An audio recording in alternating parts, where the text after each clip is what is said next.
Happy Easter, everybody. Welcome to the Top 4 podcast. My name is Peter. I'm an Arsenal fan. I'm joined by Robinho, a Manchester United fan. This football cover is going to kill me. I've just come to the conclusion. I will not die a peaceful death because of this football club. But we move. Wow. But we because the things that they will do to my heart, my gosh. But we move. Breaky heart. I'm joined by Ernest, a Manchester United fan. Unfortunately. Okay, yeah, okay. And we are joined by AD, a Liverpool fan. They say I love the game the way I love my block. Will he stay or will he not? Bro, I don't know. What's he doing? How can he back off his top like that and he's giving it to the crowd? Like, what's he playing? That's what Rats do, man. That's what Rats do, man. Man. I still think he's gone, but he's toying with us now, man. Come on, man.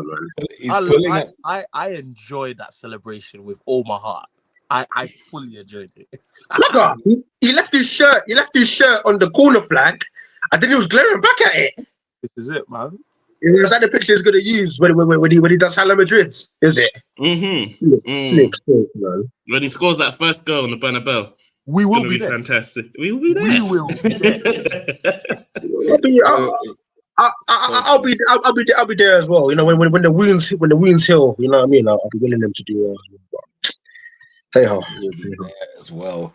Yeah, guys, welcome to yet another bumper weekend of top 4 podcast. I ain't seen Peter with this background in a long time. I don't say that. I'm right. He's home. You know what I'm saying? Big up the crew, them. You don't know what time it is. I think obviously play some homage. WrestleMania weekend. You know what I mean? Weekend. Come on, like it's just a blockbuster, wasn't it? It was a block frigging buster, mate. You've had a good week, haven't you? I've had a tremendous week. You've had a good week. Greatest week. I think it's the greatest football week I've had since I last won a trophy. No doubt. Well done, Peter. Well done. Why did you say well done? Because I thought you were going to say it's the greatest week ever. Then I would have been like, man, football week. You saved it. Football week. You saved it. Football. Yeah, F1 and all that stuff. Oh, I'm telling you, mate, it's all in the fields. Formula 1, football, you know what I'm saying? Real Madrid, WrestleMania. You know what I mean? Like, where does it stop? Jesus, you know what I'm saying? Doing it again, like he's Skepta. You know what I'm saying? Like where does it stop? But yeah, I'm glad you didn't mention Hyde Park. What happened in Hyde Park? Hey, a madness happened on Hyde Park. Well, today the 20th. What? Yeah. What happened in Hyde Park? What am I missing? Hey, Robin likes suspense, you know. I've clocked. Robin just likes the suspense. It was 420 feet. That's why I said a man Mazzini was happening in Hyde Park. Okay, fair enough. Also, we are live from the Tottenham Stadium and all. I don't know if anyone's got the game on. Tottenham Hotspur. I thought about it, but I've also got Milan versus Atalanta on. So I was like, yeah, I'll put that on instead. Hey man, I was meant to say this last week, yeah, but you know, I was listening to what I was watching last week, and I'm going to continue watching this week. Have you man seen the Ballers League? I haven't seen Absolutely it. not. I'm not entertaining. I'm not going to entertain 1 ounce of that. You think Peter's going to watch the Ballers League? I was like, no chance. No chance he's watching it. It's a gimmick. And then also, I've seen that today. Troy Deeney just punched someone in the face or something like that and get sent off. Yeah. Like, what am I seeing here, man? No, but do you know why it's dark, though? Some of our faves won't cut it in that league, you know? I'm just saying. I don't want to say names, though. Some of my personal faves. But anyways. Because some of the drills they're doing in there, I'm telling you. Some top level man, you know. Yeah, I don't get it. Like, there's a whole mixture of like ex-players and legends, and then you've got like, you know, influencers, and I'm just like, what am I actually watching here? What's going on? It's the influencers for me. Like, Maya Jammer's got a team. What's she doing? So it's influencer managers to play with those kids, basically young kids that play cage football to get them exposure. That's basically it. Have conceded again. Yay! You're You'll always be. That was a Frank Lampard goal. That was a Frank. What? Hella deflection, hella ricochets. It hit the whole. It was flipping. What's that game on the old computer? Space Cadet. Pinball. Pinball. The most epic music that I've ever heard came from Pinball. If someone's on the phone, you can't go to your AOL dial-up. You just got to do Pinball for 5 minutes. A little bit of Microsoft Paint as well. Oh yeah. I got touched up for sure. But then also, if you were able enough, if you were mature enough, that solitaire, bruv, has to get hit once in a blue, man. Had to get hit once in a blue. You know what there. No, Minesweeper as well. I never understood Minesweeper. I never understood. It took me years to understand how Minesweeper works, but I had clocked it. Yeah. Basically, you just got the numbers match how many bombs were around you, and you just have to click. Basically, yeah. Yeah. But yeah, gents, the people are commenting in the comment section as per usual. We need to get into that. But what is your highlight or surprise of the week? Do you know what? My highlight is a good one. Easter. Yeah, the Lord Rose. I enjoyed it. Yeah. Done now. Just seeing a lot more people post about it this year than usual. I would say. I was like, oh, okay. People is it? Yeah? You're seeing more on the airwaves. Yeah. All that stuff. I'm with Robin. I saw loads of Easter posts. And less Easter eggs, more like heroes. Okay. Okay. Yeah, because every year we used to see hella chocolate and bunnies. Bear. No, so it's a good thing. And I'm not talking to the audience. I don't know what people's beliefs in faith or where people are at. But it's a significant thing in the Christian faith. So it's always good to see. It's the thing. It's the thing. I celebrate the birth and the death. So what the birth there is in the death, you got to remember that. What about in between? It was a bit mid. You said that. Hey, Paul said, if Christ doesn't rise, our faith is dead. Exactly. Mental. Oh my god. Now I'm with Robin. It was nice seeing it this week, man. Yeah. Hey yo, question: Did the Pope die today? Or was it yesterday? Today. He died today, a few hours ago. It's a thing, wow, that's crazy. Hey, have you man seen Conclave? Conclave, no. Conclave was like if it's a film that came out, I believe it was like last year. Yeah? The film is sick. It's about like the Vatican and the politics of the Vatican. Oh, okay. A pope has died, and they're trying to get a new one in. Yeah, bro. These men are human, bro. It's so funny. I swear, I don't know about the Catholic side of things, but I swear they have to search the whole world because this guy came from where? Argentina. When you watch the film, there's racism. There's different groups who they wear the cloth, but the real them always reveals themselves in some capacity. Right.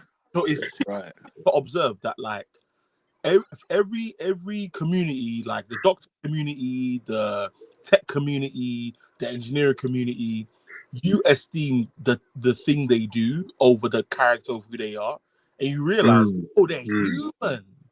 Yeah. Oh, they got biases. Oh, they've got like shortcomings. They got things that they struggle with as well. Or they've got tempers. Don't even try to change. That's who they are. That's who they are. And I'm like, oh, this is sick. So seeing the news today, I thought, oh right, they actually have to vote a new pope in. You know. Do you know how upset I was to find out the Pope wasn't Italian? Like in general. Do you know how that it rubbed me the wrong way? Because I'm like, you live in the Vatican, like you're like in the heart of Rome, and you're not like the whole concept of even looking for a Pope, like, and you know, it could be from anyone anywhere in the world. Like that blew my mind. Was Pope John Paul Italian? That was my first one, John Paul. I don't think he was. I might be wrong, but I don't think he was. No, I don't think he was. Pope John Paul. I'll have a look for now. But after John Paul was Benedict, right? Say again? After John Paul was Benedict. Yeah, I couldn't tell you the names. I'll tell you that Fair. for real. Neither can I. My man was from Poland. Tottenham have conceded again. What's it called? Hey, 2-0. A name like, first of all, we'll get there. A name like John Paul, he was born in Poland. Yeah. This is a gimmick. So there's been another goal at the top. Possible offside. Hold. Possible offside. VAR's involved. Let's see. The thing is, in this house they ain't got Sky, bro. So I'm thinking, oh, come on, man. I could have been knee deep. He's off. The offside, yeah. His shoulder. I've not seen it yet, but all I'm seeing is VAR's up. So let's see. Oh no, they're still checking, but they're still checking. Oh, offside. He's off. He's done it. Oh, yeah. Damn it. You hate Nuno. I need Nuno to go to Spurs. Make no mistake. Tottenham like 16th, bro. The semi-automatic has come in. Yeah, just offside. Wow. Tottenham already having their hands full, it looks like. And it was a Chris Wood goal, was it? But yeah, no, other than that, Easter weekend was good. First time spending it abroad, which was weird, but still enjoyed it. Still enjoyed the vibes. It was good vibes this weekend. Honestly. The vibes. Anybody else? WrestleMania, WrestleMania. It was a bumper week, wasn't it? It's a tremendous week. Anybody got any highlights or surprises for the week before we move on to the comments section? Nah, mate. Indeed. I live a boring life, man. He's so excited. No, don't say that, AD. Sometimes a boring life is the best, mate. I can assure you. You know what I mean? There we go, man. Mirad says, good evening to the greatest footballing podcast to air on a bank holiday Monday night when I would like Dwayne The Rock Johnson, Rocky Maivia, Luke Hobbs, the People's Champions to court. Flipping out. Where was The Rock at WrestleMania this weekend? It was in Hawaii. Like he said on Instagram. Hawaii? But people didn't believe. He posted it. He said, this is where I am. I will be there tonight, guys. Don't sing, man. Yeah. Mirad goes on to say, what in the blue hell was that ending at WrestleMania 41? I've seen some people really have some bad backlash towards this event. I've been watching a lot of 50-50. It is generally 50-50. I don't know about other people's timelines, but I've seen literally one tweet saying, like, I get it, the ruin wrestling, blah, blah, blah. And then the other side saying, like, where's The Rock? Everyone has their valid opinion. Like, if you man saw the group chat earlier, me and David were going back and forth. Yeah. So, yeah. See you, man, as well. Endo goes on to say one more win remaining for Liverpool Football Club to be confirmed as champions. Make sure y'all are there this Sunday, 4:30 at Anfield to watch Liverpool decimate Tottenham Hotspur as we welcome in generous Dave. Say his name and he will appear. That was so poetic. Because when you mentioned him, I was like, right, actually, where is he today? Bro, I can hear you twice, bro. What's going on? Yeah. I don't know why. I can only. I'm hearing myself. I'm hearing myself. Howler. I had it playing it on the YouTube. I was gonna say my bad. I was about to make accusations. But fam, bro, I'm doing my handover at work. Broken down vehicle, blood. I was just lovely. So David, we do me this, yeah? 6:50. Let's say hypothetically 6:55. Yeah, 6:55. No. Let's say it's 6:55. Yeah. Hypothetically, you finish work at 7. Yeah. Broken down vehicle. Who deals with it? How does that work? Bruv, I had to deal with it, man. He's not handed over yet. I'm proceeding. The brother is next to me. I'm proceeding to hand over. I think pop out. What? New tunnel giving you stress already? Ah, mate. Hey, listen, Tottenham are getting stressed out, mate. That's. But yeah, all good. Yeah. Easter weekend. What's your highlight of the week, Dave? Wow, beat us away. Listen, WrestleMania was good, but I was underwhelmed by the ending. Night 2, bruv. I said he was underwhelmed. But Arsenal slapping up Ipswich. They got that work. Get out of here. Get out of the league. You know what I'm saying? Yeah, true that. Man need to go, bro. Let's go through these comments real quickly before we get right into it. Peter, where are you, bruv? What's going on there, bro? I've had to lock Oscar in the basement, bruv, and I've just run up on the house, bro. Damn, that it's my time, mate. That's mad.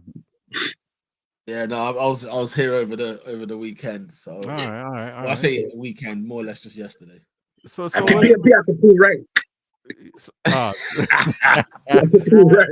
That's why there's no Oscar. Mad thing. In all seriousness, Oscar's need is probably in the air now, flying to Dubai. This guy's is he going UG? No, he's going to Dubai. Oh, okay. He's doing one stop. Do you know how funny this interaction just was? Oh my gosh, it's 2-0. Oh, we love it. A man said he's going to Dubai. David said, "Is he going to UG, bro?" That's a connection thing, isn't it? It's a stopping point. It is a stopping point. When you're flying Emirates, bro, that's where you're going. Yeah, Emirates. So you fly Emirates is Dubai first. But man, deep earnest confusion. If I'm going to Uganda, what am I doing in Dubai? How's Dubai even in the fray? Brother, there's no direct flight, cuz. Oh, what a header. Mental. Great ball. Who had that? Wait, hold on. So what? Tottenham and United are just doing like Europa or bust, baby. Europa or bust, lad. You know that. That man said. Hey, when they said that Arsenal won, that United can no longer get relegated, I said, okay, that's that done. Next 5 games don't mean a thing. What about? So who's below United? Only West Ham. West Ham, Tottenham. Wow, these relegated teams and Wolves. I think Wolves are still below us. Yeah, they haven't performed well at all, man. It's awful. But Wolves the same points, no? Yeah, Wolves the same points. Yeah. But I think goal difference is what I mean. So, you know what? Yeah, but to say like, you know what, it's Europa League or bust. We're gonna only like focus on the thing, and then concede 3 goals in 16 minutes. One of them being offside. That's outrageous, man. We'll get there. We will get there. I mean, we're there. No, but guys, like legit though, this is their 18th L if they lose today. Like after today, if they lose another one, they've lost half of the games made available by the Premier League. Listen, that's crazy. I've never seen anything like it. No, guys, this is the worst season as a United fan, but as a Spurs fan, brother, it's up there. I remember those season Tottenham finished. Was it 15th? 17th one year. Was it 17th? Wow. They have done a 17th before. Yeah, I remember that. The seeing the table at the end of the season, and Tottenham was 17th. I said, "Yo." Was that Piston Pills or something? Years ago. Oh yeah, Holston Pills. Yeah. Holston Pills. Yeah. Wow. I think it was either Holston or it was Packard. Was it Hewlett Packard? Hewlett Packard. Okay, years ago. And then I think when Harry Redknapp took over in 2008 or 9, they were 17th at the time. 18th. Yeah, because you remember they had a big summer. I think they bought like Modric, Pavlyuchenko, and then it just wasn't working on the Randy Ramos, and then they got Harry in, and then it took off from there. Really, took off from there. David Tottenham. David says, hope everyone had a blessed weekend. Got 37 points in the FPL on the weekend so far. In your opinion, do you think there can be a North London UEFA Super Cup final? Oh my God, David, I mean, potentially. I have thought about the permutations. Not even thought about it. Of because the Europa League, I think from Sociedad, the more games losing in the Prem, I kept thinking like, what is the best case scenario for Manchester United this season? Because we are playing the team that have the biggest incentive to beat us in the next round. The final is in their home ground. Okay. Yeah. Oh, is it in Bilbao? It's in Bilbao, baby. Yeah. San Sebastian. They just might send us the bill and say, bow. You know what I mean? So they have Mamez, yeah? Hey guys, you're gonna get a taster. Listen, they have a big incentive to beat us. We've beaten Bodo Glimt already, but they weren't easy. And Tottenham have beaten us 3 times this season. So the best comes to best. We beat whoever's in the final, because I think some of our attackers will be back by the time the finals here. Worst case scenario, we one of the best case scenarios is actually that we lose to Bilbao, so we don't even get them back. Because I don't want us to be the sacrificial lamb that give Tottenham their first trophy in 10,000 years. I'm not trying to. Where is the first leg for both you and Tottenham? So we're away to Bilbao first. The second leg is at Old Trafford. That's a positive. Yeah, you'd rather that. You'd rather that. And then Spurs. Does anyone know? Or am I going to quick search? But here's the thing. It should be all right though. Like they've got more. Okay, I know. Putting faith in Spurs, never do that. But to get Bodo Glimt in a European semi-final, it's favorable. I know they developed the odd player here and there. I think Boniface comes from there. But bro, Tottenham, you'd have to say they've got one foot in the final to play the card there. Listen, we say all this. I know. We know what's gonna happen. Yeah, I know. When you consider, I see Bodo Glimt in the final. Not me. They start making documentaries about their 6,000 seater stadium and stuff like that. I know, I can see it now, but I'll be honest. I think that everything is set up for Amorim to be in the final against Tottenham Hotspur. What you saying? You're way far doing the thing in the background. No, that's the final people need to see, man. I think Bilbao's another team that like our man shook of Bilbao because of the name, or because of Nico Williams, or are they actually a better team than us? I mean, they're like, aren't they like in the top 4 in La Liga? I mean, they're honestly, when I think of Bilbao, I have nothing but the utmost respect for that football club, and I think I think they're a very respectful football club. I think they're my Spanish team, if I'm honest.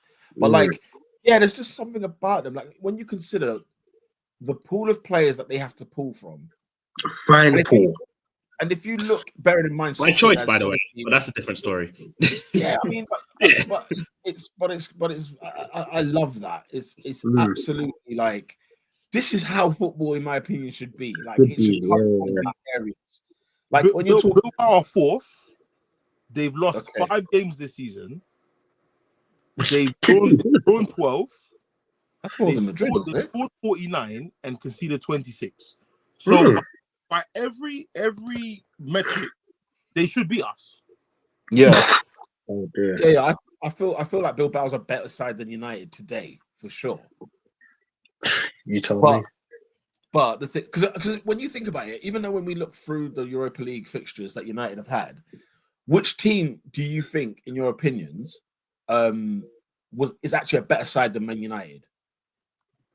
Like when you look before the ball was kicked, I had to look back. Did anyone think Lyon was better than United? Probably not. The biggest games of the season have been Porto, Sociedad. Yeah, Porto and Sociedad.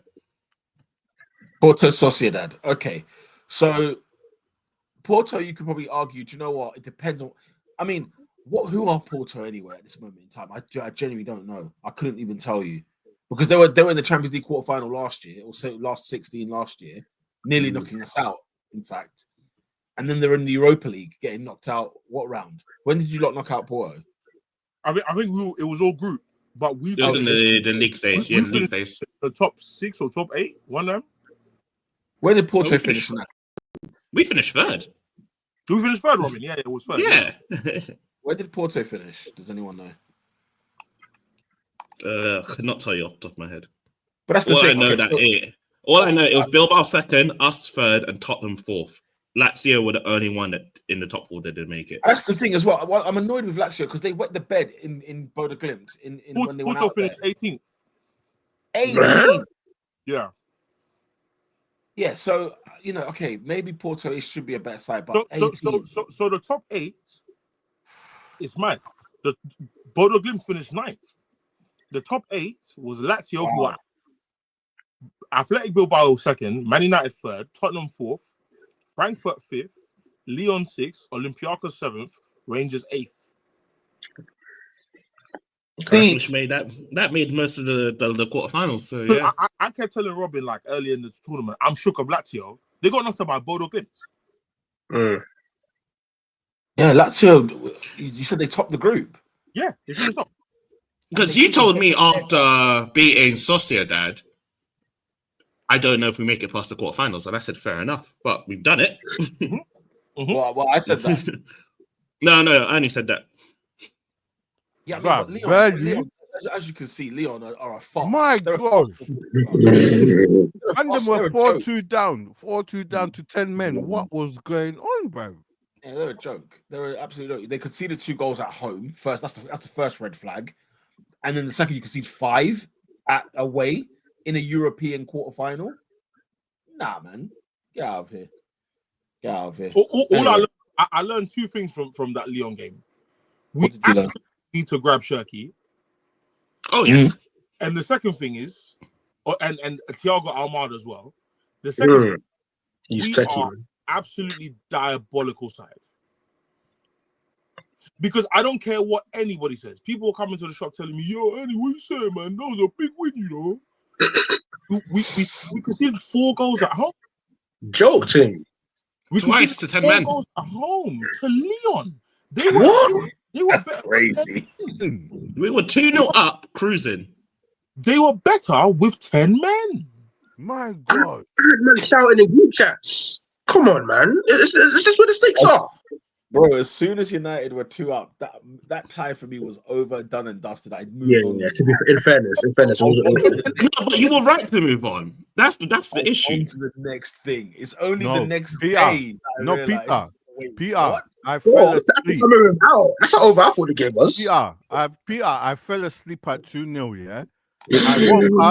I woke up 2-2, and their player's been sent off. I David, genuine question. When's the last time you finished a game?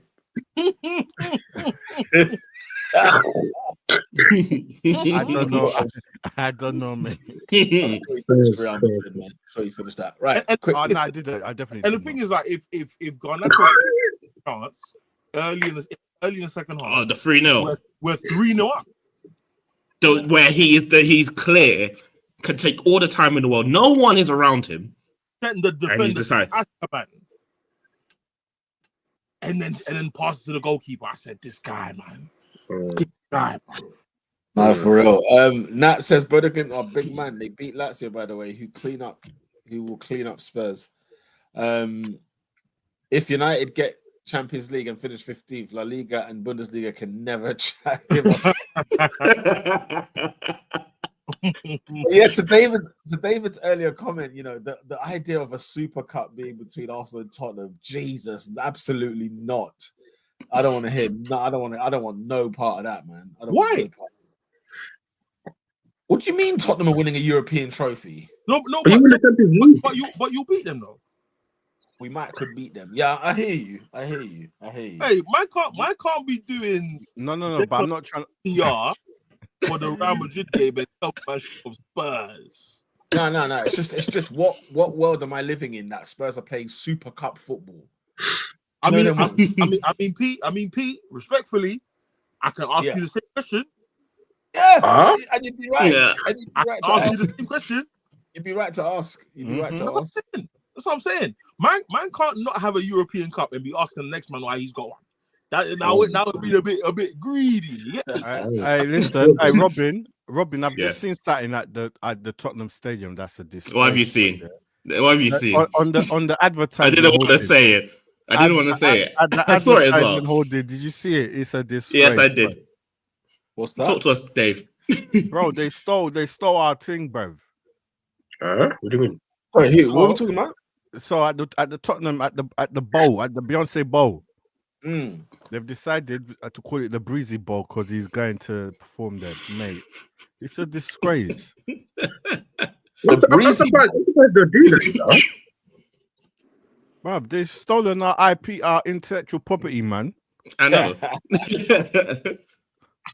I don't know if we spoke about it last week or not, but they hired Vinay Venkatesham as their CEO. Yes, they have. No, I swear that was this week. No, it's like. Oh, so it was. I feel like it was this week.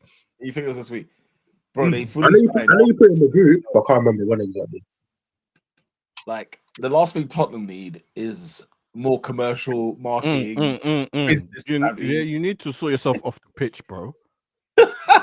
They brought a guy to deal in with, like, when I say hard, hone in. So I found out, right, through little inside information on Spurs. Tottenham Hotspur Stadium is actually, no cap, is a separate business. Of course, it has its own website. Yeah. It's like, and people that is, oh yeah, I work for Tottenham. Okay, when you say you work for Tottenham, what do you mean? Hence this big push about being allowed to call them just Tottenham. You got to call them by Tottenham Hotspur. There's a whole push and move and what have you for the business that is Tottenham Hotspur Stadium.com. It's like London Stadium. London Stadium is separate from West Ham. But we know that out the gate because West Ham rent the place. Yeah. They're two different companies. Do you get what I'm saying? West Ham have asked London Stadium, can we rent your pitch to play our matches in? And they say, yes, sweet. Here's $3 million a year or whatever it is. That's a bargain, by the way. Flipping hell. Bargain, man, which is a bargain. Yeah. Remember when they said it was between West Ham and Leyton Orient? And I said, it's Leyton Orient? Oh, no. It was West Ham and Tottenham. Don't forget, Tottenham was. I remember that Tottenham was in there, but I thought that was out of the equation. Tottenham wanted to demolish that team. Yeah, Tottenham wanted to flatten it and start again. What's wrong with them? What's wrong with these people? It's funny though, because Tottenham Stratford is a hilarious name, bro. It would have been scraps every weekend. No. It's so funny. No, so funny, man. Oh my god, I kind of wish Tottenham did get the ground.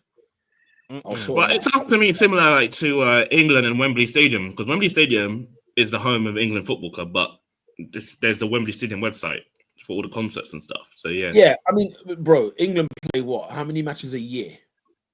6, 7. 7. And 6, 7. 3 of them maybe are at home. You know but Pete, real talk though, like, what's the issue? Oh, it's an issue as such, but just know that this football club is no longer a football club. It's not a football club, yeah. But we knew when Pochettino said he got a year with no signings. Like, do you remember that? Like, it was peak. Yeah. 100%. After or before what is the Black brother's name? Ndombele. Yes. Before Ndombele. Like, Poch spent 12 months and didn't get a player in. So I think we've been known from when they finished second that Levy and is his name Lewis? Is Joe Lewis? Joe Lewis, yeah. We kind of have to come to the conclusion that ultimately Tottenham have reached their peak ambition-wise, and they like ultimately you can't look at this and still have Ange in on the basis that he could potentially win you a European Cup. The league is the decider. It is the equalizer. It is the determining factor of how good your manager is. I don't give a damn how many trophies Eric Ten Hag won. He stank in the Prem. He stank. I don't care. Your bread and butter is what man sees every week. So if you're telling me that you could potentially Bodo Glimt and Manchester United or Bilbao to a European Cup, and also, by the way, you better win it. Yeah? If you're going to throw all your eggs in that basket, you better win it. But even if you do, it's not indicative of how good you are as a coach. It's not. So ultimately, like, Tottenham have accepted I think they've accepted everything you lot in terms of like non-Tottenham fans, Arsenal fans, whoever have said about the club, and have accepted it. It's going to be the Beyonce Bowl. We're gonna showcase Wizkid. We're gonna show the best musical talent. We're not gonna showcase the best football talent. That, ladies and gentlemen, is the only conclusion I can come to this pathetic excuse for a club, because it doesn't make any sense. Manchester United can go through the season trophyless, and it won't mean as much as it does to Tottenham. It won't mean as much. We can say, you know what, at least last year we won. At least the year before we won. You man ain't won since all this time, but your league form is terrible. So I think we should just accept that Tottenham Football Club do not want to compete. And guess what, guys? That's okay. That's fine. Oscar is alive and well, it seems. I guess he's not boarded the flight yet. Spurs is very different to Man United. Then he goes on to say a trophy is worth crashing out for Spurs. True. The thing What do you is, mean by crashing out? Yeah, I'm a bit confused by that. I feel like a Spurs fan would say, "I'll take 17th today if you want to." No, but I'm saying it still doesn't mean you keep Ange. Absolutely not. I agree with that. No, absolutely not. No. So yes, a Tottenham fan will take a European. You get me? It's not an Audi Cup. It's something. And it has big implications for next season. I'm gonna be real with you, man. Yeah. The Europa League is not what's saving Ange in this job. You guys have got to see the wood through the trees. You cannot tell me that 17 defeats. Adrian. What's Adrian saying? I looked at Adrian's face when you said wood. Yeah. I think he's telling you to pause, man. What was I saying? Don't make me lose my train of thought. You can't see the wood for the trees. I think he said.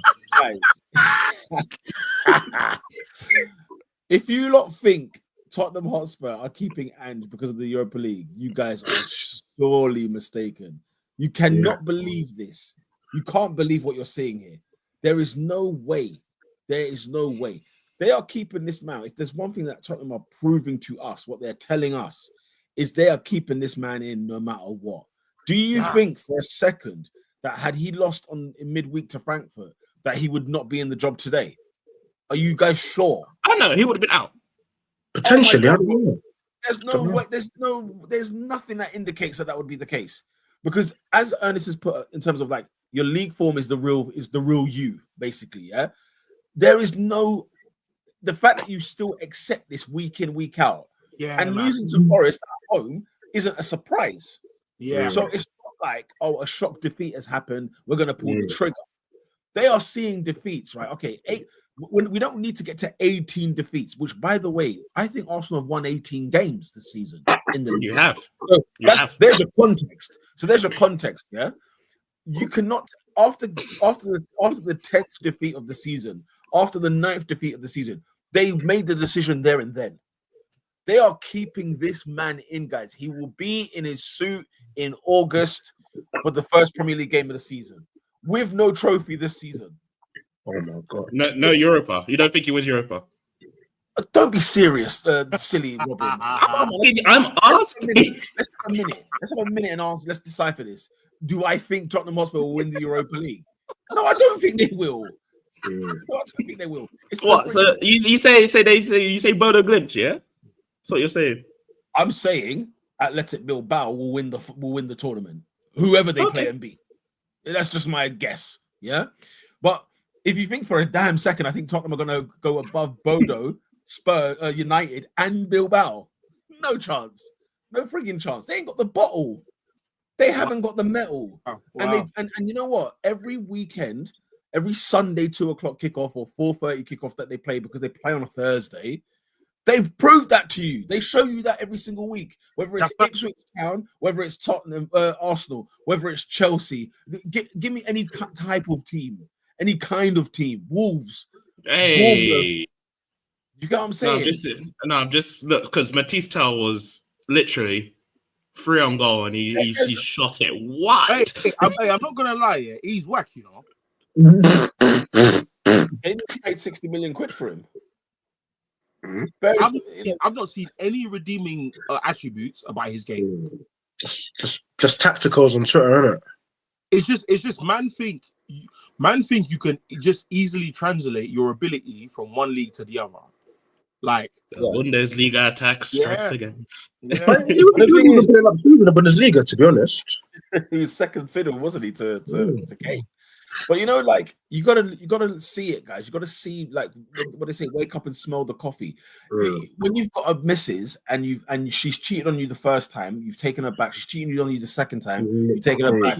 What we're saying is two things. Your woman's a cheater, however, you're still faithful to stick by her. So that's what we are seeing in this scenario here at Spurs. And if I was to look at Spurs, let's say their next fixtures in the rest of the league, right? This for the rest of the season. I'm talking Premier League specifically. We can't tell you man can't tell me that this ends at 18 defeats. You can't tell me that. They've shown you saying they're gonna break 20. Their next game is Liverpool at Anfield. They go to Wigan next week with a league on the line. The league on the line. The league on the line. It's going to be a cauldron. Come on, they go there. They might have respite against West Ham away, but you never know. Okay, West Ham United, I just don't know what they're like against the Spurs and Man United of this world. Then they got Palace at home after that. Then they've got Villa away after that, and they end with Brighton at home. Guys, I can't see the win. I can't see the win. Guys, did you see Richarlison's miss? Yeah, I did. Yeah, the header that should have gone in. Bro, I saw Tell's miss. Is that what he made? That was tragic, mate. Last season, he refused to go to Saudi. He refused. Tottenham had like 60 million on the table for him, and he said no, he wants to fight for his place. Look at it. And he's giving him this. Oh gosh, wow. Wow. Fuming, bro. I said all Tell has done is break up beef between agents and the fans. Media, you know, guys, this is why mediocrity cannot run. Oscar's making me laugh. He said Greek restaurants in Tottenham will be named after Ange. Yeah. His dish. Yeah, I want the Portugal. I want the some egg Benedict thing. Yeah. Yeah, like you know what I'm saying, like at the end of the day, man, like what do you say? Greek restaurants in Tottenham will be named after Ange. Yeah, if he wins, of course. Hella glass smashing, hella plate smashing, hella. Yeah. Menus will be serving up lamb Postecoglou is hilarious. That is hilarious. Endo says, "Look, I've seen this script too many times. On my life, United are winning this. Listen, United winning this wouldn't be a shock. I tell you that much. It wouldn't be a shock because like." What's Mourinho's famous line? Football heritage. At the end of the day, End of the day, I look at Bilbao, I look at Bodo Glimt, I look at Tottenham, I look at Man United, and if there's one thing that sticks out like a sore thumb, is European pedigree, which belongs to Manchester United. Pedigree in general. Yeah. I mean, you could even call it judge whatever happened against Lyon. Like the fact that they were 2-0 up, then they were 4-2. Was it 4-2 down? 4-2 down. We got the pen. Leon are scoring goals. Leon are scoring goals without reply. 4 of them with 10 men unanswered. And still go out. Yeah. And still go out. And by the way, they scored goals in extra time. You know what I'm saying? Like I was Lacazette put the ball on the spot at 114 minutes. What? and they left. Went out. And I found their coach at the Emirates the next day. Here, Robin, take your Leon coach. Listen, Pete. Yeah. That front three cooked us, though. I mean, bro, whether they were listen. But we'll move this back. guy, bro. Endo says league is becoming Tim Pot again. Since 2015-16, it's become a respectable competition. But now that they stop Champions League teams from dropping into it, the quality is gone. I disagree. I'm on the side that the whole drop into third shouldn't have happened. Really, it was a joke. It's yes, there's a decrease in quality, but I'll say it's a more fair playing field. That's how I see it. Like, I'm enjoying them. Right, you're in one competition. You don't have teams that are dropping from another competition coming in. You're in it now. Win it. You say you're the best of that competition. Simple. What are the rest of I think it's finally become reflective of the competition. Mm-hmm. Yes, it's second level. Exactly that. It's a tin pot competition. It should have tin pot teams in there. Right. Simple as that. Or teams that are like overachieving. You know, like a Boda Glimt, for example. Like we can't.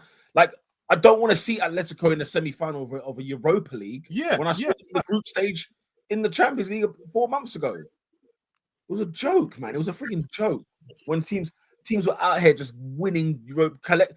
Seville, guys, investigations need to be had. Sevilla have got about 7 Europa Leagues, of which they never qualified for the Europa League.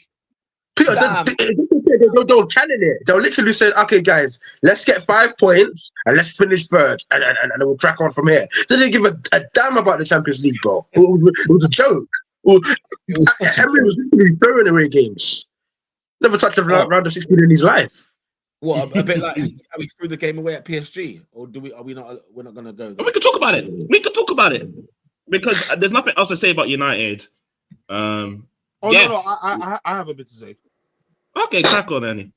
Ernie always has something to say. I have nothing much else to say. I am formally starting a company by the name of Haters PLC. Haters. And I'm recruiting one Peter Mukasa-Mujuzi as my executive director because I've come to the conclusion that I cannot see a bad manager from the jump. I'm very okay with acknowledging that because Ruben Amorim, as Pastor Lincoln would say, my God, like, wow, Banangi. Why so much rotation against Wolves? As far as I'm concerned, as far as I am concerned, the minute you found out who Højlund really was, did Obi start every game? I'm so sorry. You might as well. I watched the game. I got home. I did a couple of trims at work, and I came back to the yard. I said, "Let me watch this game because it weren't on TV." So I finally watched it, and I'm like, Højlund single-handedly lost us this game. Rasmus single-handedly lost us this game. Wolverhampton have done the double on Manchester United Football Club. Flipping hell. God of heaven. Wait, no, honestly, the Kobe Mainoo winner at Wolves was last season. Yeah, it was last season. Yeah. Wow. When he wrapped it round. It was, yeah. 4-3. They've done the double. Damn. They've done the double. They've done the double. I know. Okay, you finish. And I'm reading things like Vittoria has done 5 wins in a row. I'm reading like he's got them safely out of not that they were ever getting relegated, but he got them out of the relegation zone. My manager doesn't have 2 wins in a row. Let's talk about it. So the truth is, I'm not going to sit here and assume that, like, obviously I've got other reasons why I want him gone as well, because ultimately you've not. What's my metric for managers? Maximize the potential of your squad. I saw Luke Shaw on Thursday causing and committing haram. Oh mate! I have a theory he wasn't supposed to touch pitch. So why is he there? Do you know what happened on Thursday? That man's had like a family emergency, so he had to run home. Hence why Luke Shaw came on the pitch. So where's Harry Hammond? That's a different question. Where's Harry Hammond? This guy was supposed to start under Ten Hag. Like, honestly, and then he finally starts against Wolverhampton, and then right in the Raven. Oh my gosh, Harry Hamas, where's he? He's been at Manchester United for this. I saw him in pre-season. I said, where's this guy? I said, where? So for me, I'm looking like, I don't know if it was Robin. Somebody said it. We should have been playing these youths. Someone said it in January. We got to be playing kids. This Amorim guy. And I said, play the blood. Play the kids. Like this, is it Federico? Is that his name? Yeah. No. I need to get it because something. So, what's his first name? Because he's an English lad, but he's got a German name, and I don't know why. I mean, listen, the world's smaller now. Fredrickson, that's it. I seen a Russian Ugandan you. Do you know what I mean? Sorry? I'm eating on Hinge. Do you know what I mean? Crazy. He was class. He was class. His name is Tyler Fredrickson. Like, but in all seriousness, though, like, where did he come from? Because like you'd at least throw his Harry Amass. Listen, at least had rumblings. Harrington.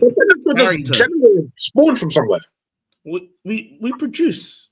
What did Peter say? Peter said, as tuned in with Carrington the last 2 years as I was before. But Peter said it best. There's always a ex-United player somewhere in the league. Always. That's been Carrington. Yeah, and for me, like, it's just been one of them ones where I'm looking at him like, listen, bro. As far as I'm concerned, you have done more than your fair share of like contributing to your own downfall if you get sacked. I will not cry. I will not be upset because there's some things you're doing I do not understand. We can talk about how crap the team is all we want. Like, you're not giving yourself the best potential environment, foundation. You're not giving yourself the best opportunities to get more W's than you should. Yeah. Because I shouldn't be able to keep saying, drop this brother. Rasmus Højlund is crap. This is not a bad patch. This is not mental health. This is not poor form. The guy is not good. The guy is not good. He's not. He's not. Trash. And so, like, when he did that jinky me jinky at the halfway line, it's his own skill. It is one skill. He is 1v1 with a goalkeeper outside of the 18. He cuts in and there's a red shirt like open. He doesn't try to dubs the last defender again. I said, this guy's a crackhead. He's a crackhead. Yeah. He's a crackhead. He's a crackhead. He's not good. No, Garnacho's actually been playing better than usual. Garnacho's feeding him. Garnacho's feeding him like he's an invalid. But actually, I'm not going to say anything because people on this podcast were saying that we weren't feeding them enough. No, and they didn't believe. Robin, I read something today about Manchester United have created 72 big chances in the Premier League this year. We have missed 52. Are you taking a piss? That's a lot. Are you taking a piss? That's a lot. No. Are you taking the piss? I'm not. Because when I tell man, Manchester United should be in the top 10. Manchester United Football Club should be in the top 10. I don't give a damn what any of you say. Manchester United, when I watch them week in, week out, we will pepper teams for time. And then we'll get sucker punched, and the whole team's morale goes down. And yet we're still creating chances. At least Bruno's influencing some sort of charge. So what I'm saying, we can get rid of players, but you as the manager need to hold yourself to account and say, brother, what am I doing to contribute to this? Because like I said, you are quick to drop Rashford. And I'm not going to sit here and cap like Rashford is doing bits at Villa. I'm not going to say that. But Ernest, is it a colour thing? Huh? Is it a colour thing? Is it a colour thing? But you know what? Ruben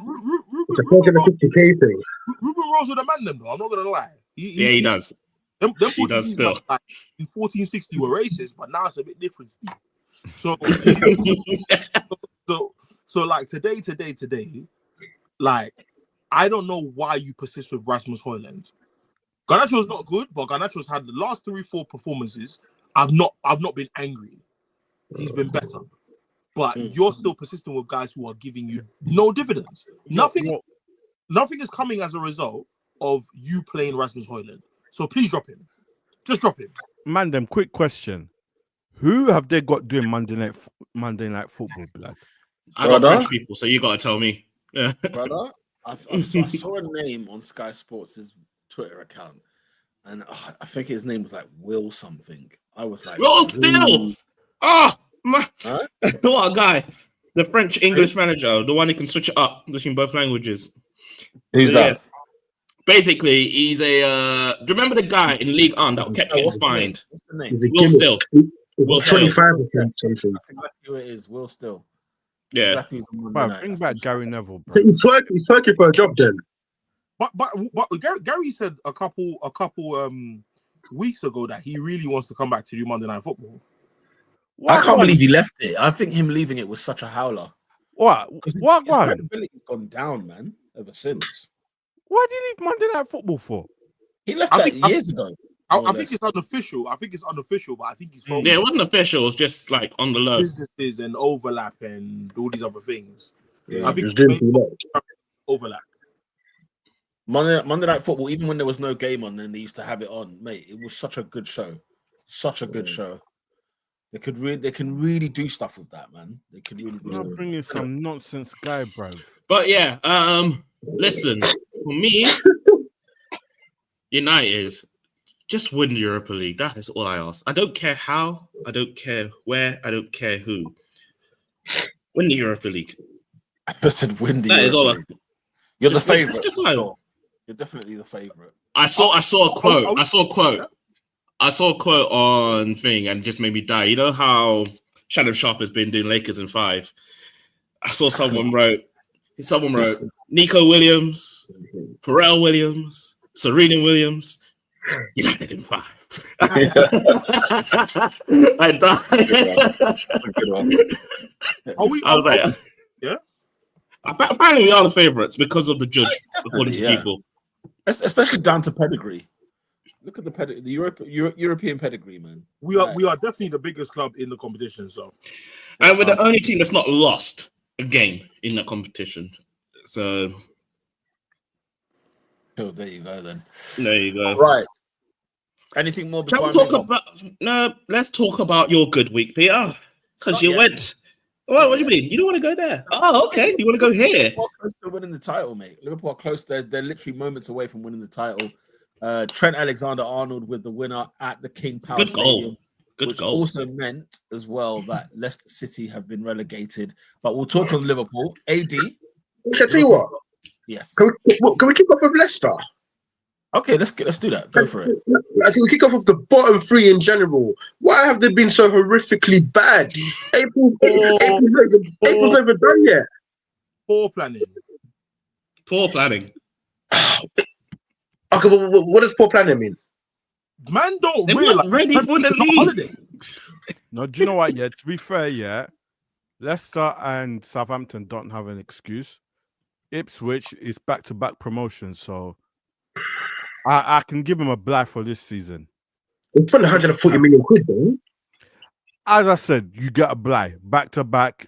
Obviously, they're trying to catch up, so you still got League One, Championship level-ish players. So I can give them a black. But the other two, mate. Here's my thing on the bottom 3. And the bottom 3 last season have a part to play in this as well. This country is so weird. So because you know Sam Allardyce football, Sean Dyche football ain't attractive, isn't this, that, and the other. What people always seem to forget underneath that bed is that there was produce. They would get 3 points, they would get wins, they would survive in the league, right? But what's happening in this era today, especially with managers like Company, what was it Russell Martin? The first one. They had the other Don afterwards. I forgot his name. Is it Uric, the one that was at Southampton afterwards? I don't know. They got out. Is it 6 months? Is it friggin'? I swear, Lallana's doing some sort of tactics in this Southampton team now. Ruud van Nistelrooy, by the way, has been a friggin' farcical manager, and he's got away with blood because there's 2 Man United fans on this panel. Okay, but we'll leave him out of this. That man went like 8 games without scoring a goal. Not even winning. They weren't scoring goals, and they were hitting Premier League records. Steffi Mavadidi's goal last week was their first goal all year, or something. No, I can't. What is that what I heard? It's outrageous, mate. It's outrageous. Lord have mercy. So all these new managers that are bringing up teams that they've brought from the Championship, trying to play football, they're getting touched up because their quality is nowhere near the level of those. I have a question. 16, 15. I have a question. Do you also think, and this is something I'm just throwing out there, do you think that the level of the Premier League, with all of the sponsorship and money and the players that we're acquiring from across the world, do you think that the gap has increased? No. This is my point. Okay, that's fine. I'm just asking that question. Exactly my point. Because what we're looking at is now everybody wants to play football the right way, and you're not levels for this. You don't have the capacity, bro. You know what's secondary? And I watched it in the Ipswich Arsenal game. I've seen it with Leicester all season. Yeah, these men are not trying hard enough. They're just not working hard. They're not working hard. You man can tell me that, you know what, nah, they're professional footballers, of course, this, that, and the other, boom, boom, boom. I'm hearing the other day that Leicester City, half of the team don't live in Leicester. So they're traveling. So they're traveling to training every day, hour and a half, 2 hour journey to get to training, right? I'm seeing things like, wait, man, them are doing the least amount of kilometers in terms of run in the Premier League, like some of the worst amount of kilometers, and you're a team trying to survive in the league, and there's no identity. I don't know what Leicester's football is. What I know for sure, it's atrocious. The level and the quality of player isn't good enough, and the work ethic is just non-existent. Southampton you would argue, have got some talented players, because when they decide to actually turn up for a bit, they look all right. Yeah. Ipswich Town, as you mentioned earlier, you know, back-to-back promotions, there are some League One players, and it shows. It freaking shows that these League One players in that side playing in the Premier League, which is a joke. That's a joke, by the way. So if you're a League One player or a Championship player, and you go to the Emirates, you go to Old Trafford, you go to City and Manchester, you go to wherever you go, you can't come with your level of expertise against a team that's seasoned. Look at Brentford, for goodness sake. Brentford come and turn teams over at home. Whenever they're feeling froggy, they turn guys over. But they have got players who work hard. That's the first. Nuts off. You know what I'm saying? And Thomas Frank, as I've said, is an exceptional manager. But you know what? He doesn't have one way of playing. He chops and changes, and he deals with the matter according to the situation. Sometimes it's a back five. Sometimes, Bro, what was the Southampton game? What was the Southampton game this season? I swear to you, I was spitting blood. I remember I see them passing out from the back. They're 3-0 down. Bournemouth. Oh, Bournemouth. Was it Bournemouth? I'm seeing Ramsdale laying it 6 yards across the 6-yard box. I think you're 3 down. You're 3 down. You get what I'm saying? What I'm on a real, the praise that, you know, Guardiola's football and whatever else has got, is killing English football. It's killing it, because it sound like what Gary Neville was saying on Overlap recently. What did he say on the Overlap recently? He compared the last 5 years of his career, the top 5 highest passers in the Premier League, and he compared it to like the last 5 seasons of the current Premier League. Top 5 passers. Okay. So he basically said, when I think that the year he pulled out was Jerome Thomas. Anyway. It's AD's fault. It's Adrian's fault. Adrian laughed, and then I got it. No. Do you know what's crazy? I wasn't even laughing at the why. I was because you see how you said when Gary Neville pulled out, Jerome Thomas gave him a beating. Do you remember? Yeah. So it's not like he gracefully bowed out. He just couldn't take it anymore. He got sent off, and that was that's why I was laughing. I was actually laughing at that. I was laughing more at Jerome Thomas. He basically said that like his last 5 years, it was like Fabregas, Gilberto Silva, what's it called? He mentioned, I think, about of the 5 players he mentioned, 1 was a defender. He said in the last 5 years that he picked one season, it was like Lewis Dunk, Van Dijk, John Stones. Out of the 5 players, forward centre backs. He said, I'm not turning the TV on to watch Brighton centre back. The TV's on to You're watch not. control possession. I'm here to see centre backs pass the ball to technicians and the most talented players in the team, so they dictate play, not pass out from the back and see the most passes in the season be Virgil van Dijk and Lewis Dunk. That doesn't make sense. So he actually said, we've been sold this utter crap that you have to play out from the back to be regarded as being a good footballing team. And that's absolute nonsense. But that's one of the reasons why I made the point in the WhatsApp group about the tide turning in football.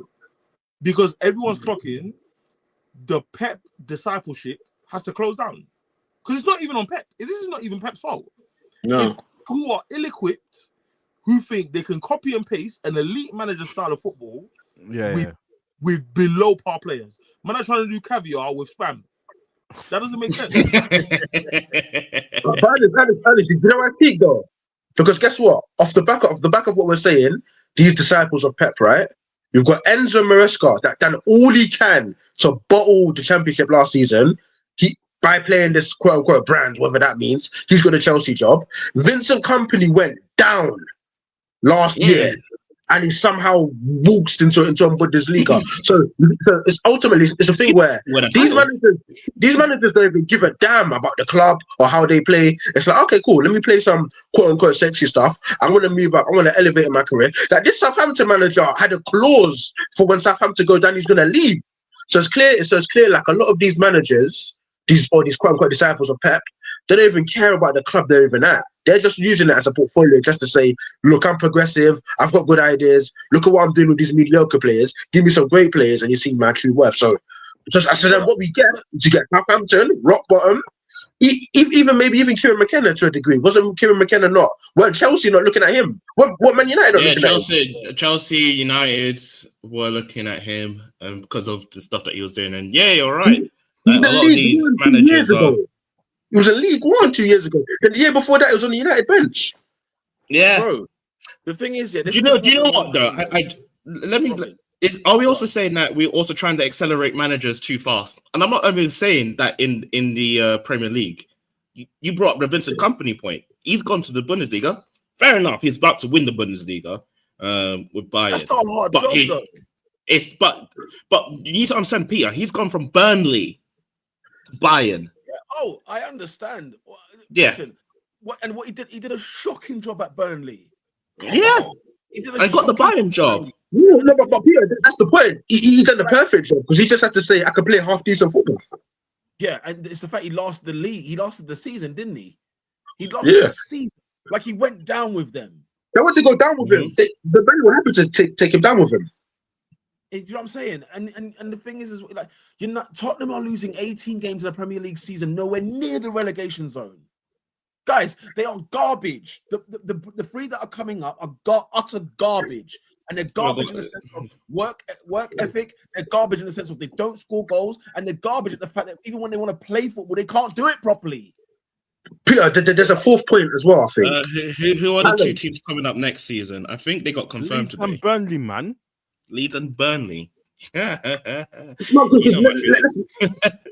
because let's call it a stack. There's a massive talent deficit. Like, just look at that Wolves team, right?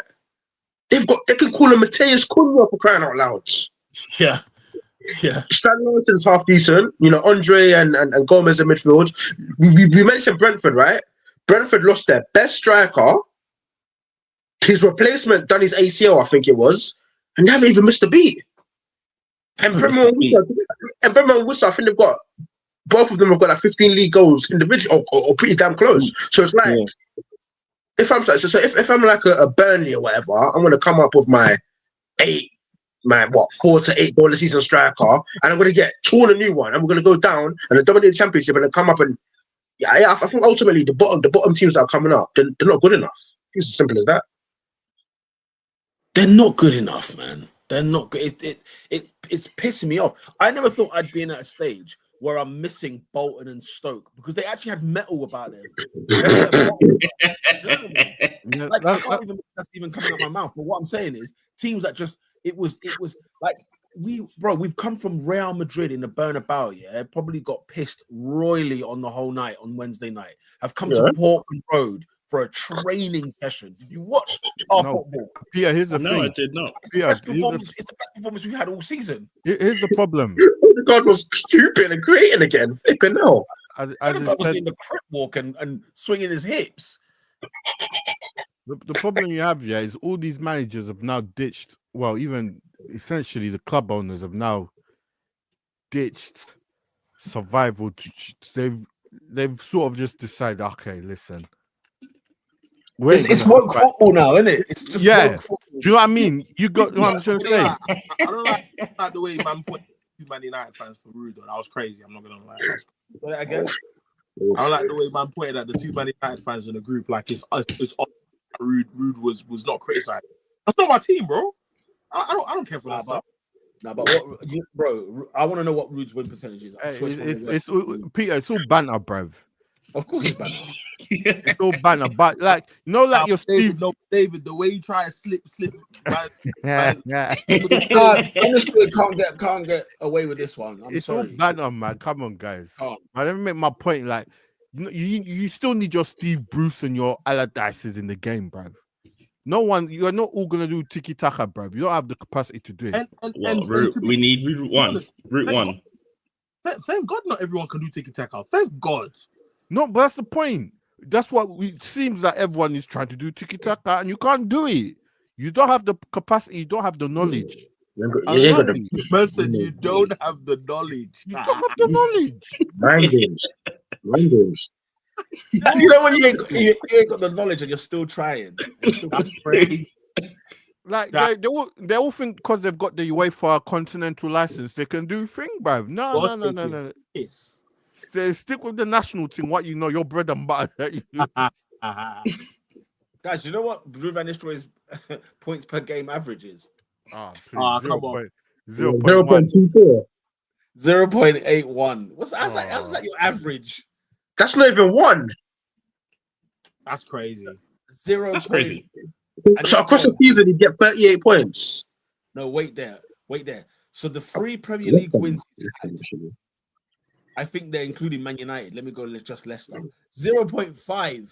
0.5. That's a disgrace. But I will say this though, like I said, the tide is turning because Slot is not reflective of the quality of the Eredivisie. No, it's not. The Prem. But this is a manager. This is a manager with sense, bruv. Who's just coming out. Let me just David. Multiple ways. Don't get it twisted. Next year, you'll see the real Slot. Yeah. Don't get no. Obviously for first time manager in the Prem, bro, he's played it beautiful. Obviously, he's done his thing. I'm just saying, in the Premier League, your first season is free. Oh, so whoa! Yeah. Elaborate. Here we go. I'm not gonna bro, he's come in the league and won the thing. I saw Conte won the league in his first season. Let's let him land.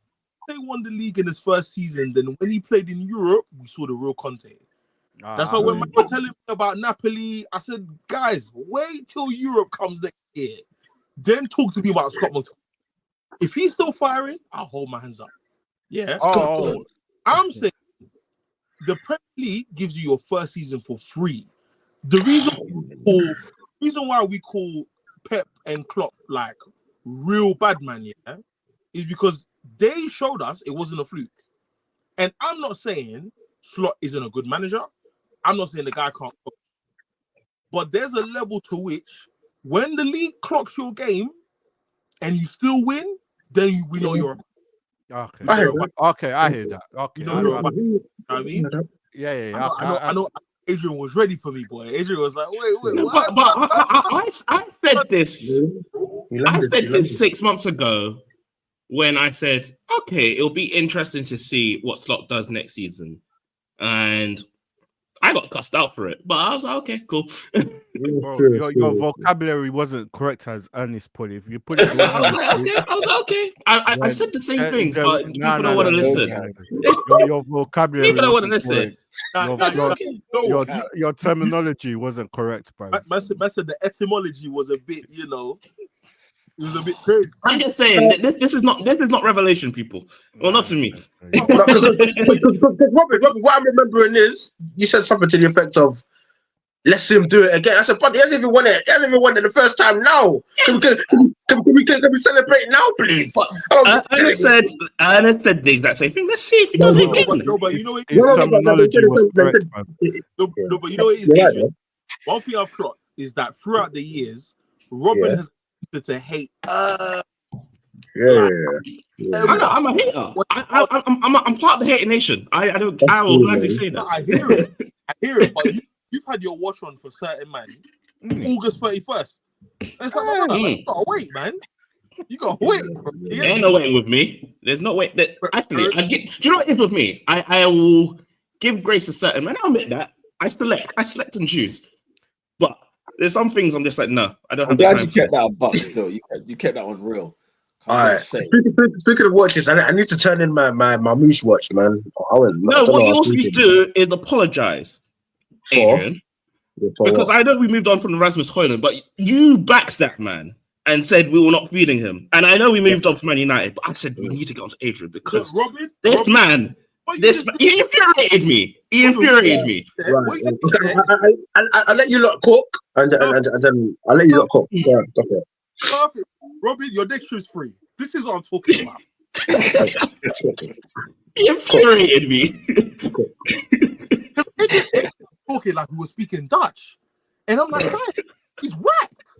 But this guy, Robin, the guy in the pink hoodie and the guy in the black shirt, they were telling us for time, Darwin Núñez is going to cook.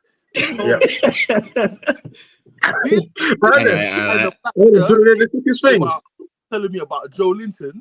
I'm still thinking Núñez will cook elsewhere. Nah, you man don't feed Rasmus, you man don't feed the guy. Are you not done? I'm done. Cool. Right. If you lot genuinely okay, let's go back to the start. Right? You signed the guy for £72 million that scored 9. Let me land. No. We have to. No. You're not going to use the angle of what. No. You're not going to use the angle of what Manchester United signed to justify your opinion. No, let me get round to it. I'm getting into it. Because man, not quick to say Amorim needs to cut, which I agree. But you're not quick to go back. Don't change your opinion now. What do you think of Rasmus Højlund? Don't talk about the person, about the player. Can I keep it a stack? The kid's good. I'm so sorry. Like, you've killed him. You've murdered the boy. You've murdered him. I'm sorry. Remember 3 weeks ago, he said this, and then he went back, and now he's going back again. People don't remember. Stop it. No, I am going to stop this conversation right here, right now, because I know where you stand. I know you stand. Let's talk about Liverpool, please. We got to bury this today because this season Adrian's moved mad. And the thing is, when it's Peter, we get him at the end of the season. So get me low. When Peter had to give David his chain back, we were all here for the ceremony. So I'm not hearing David. I swear to you, bro. I'm not trying to hear anything different because Adrian has said some wild things this season. I don't think it's that wild. Adrian, we have enough data. Stop.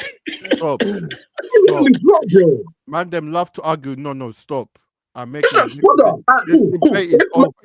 You guys is trash. No, he's been stripped of all You've let the kid die. You made him a £72 million striker. He had 9 goals in Serie A in a 6-month spell. The year before that, he had another 9 in Sturm Graz in the Austrian league. And then you said to him, you're going to be our main number 9 for Manchester United for £72 million.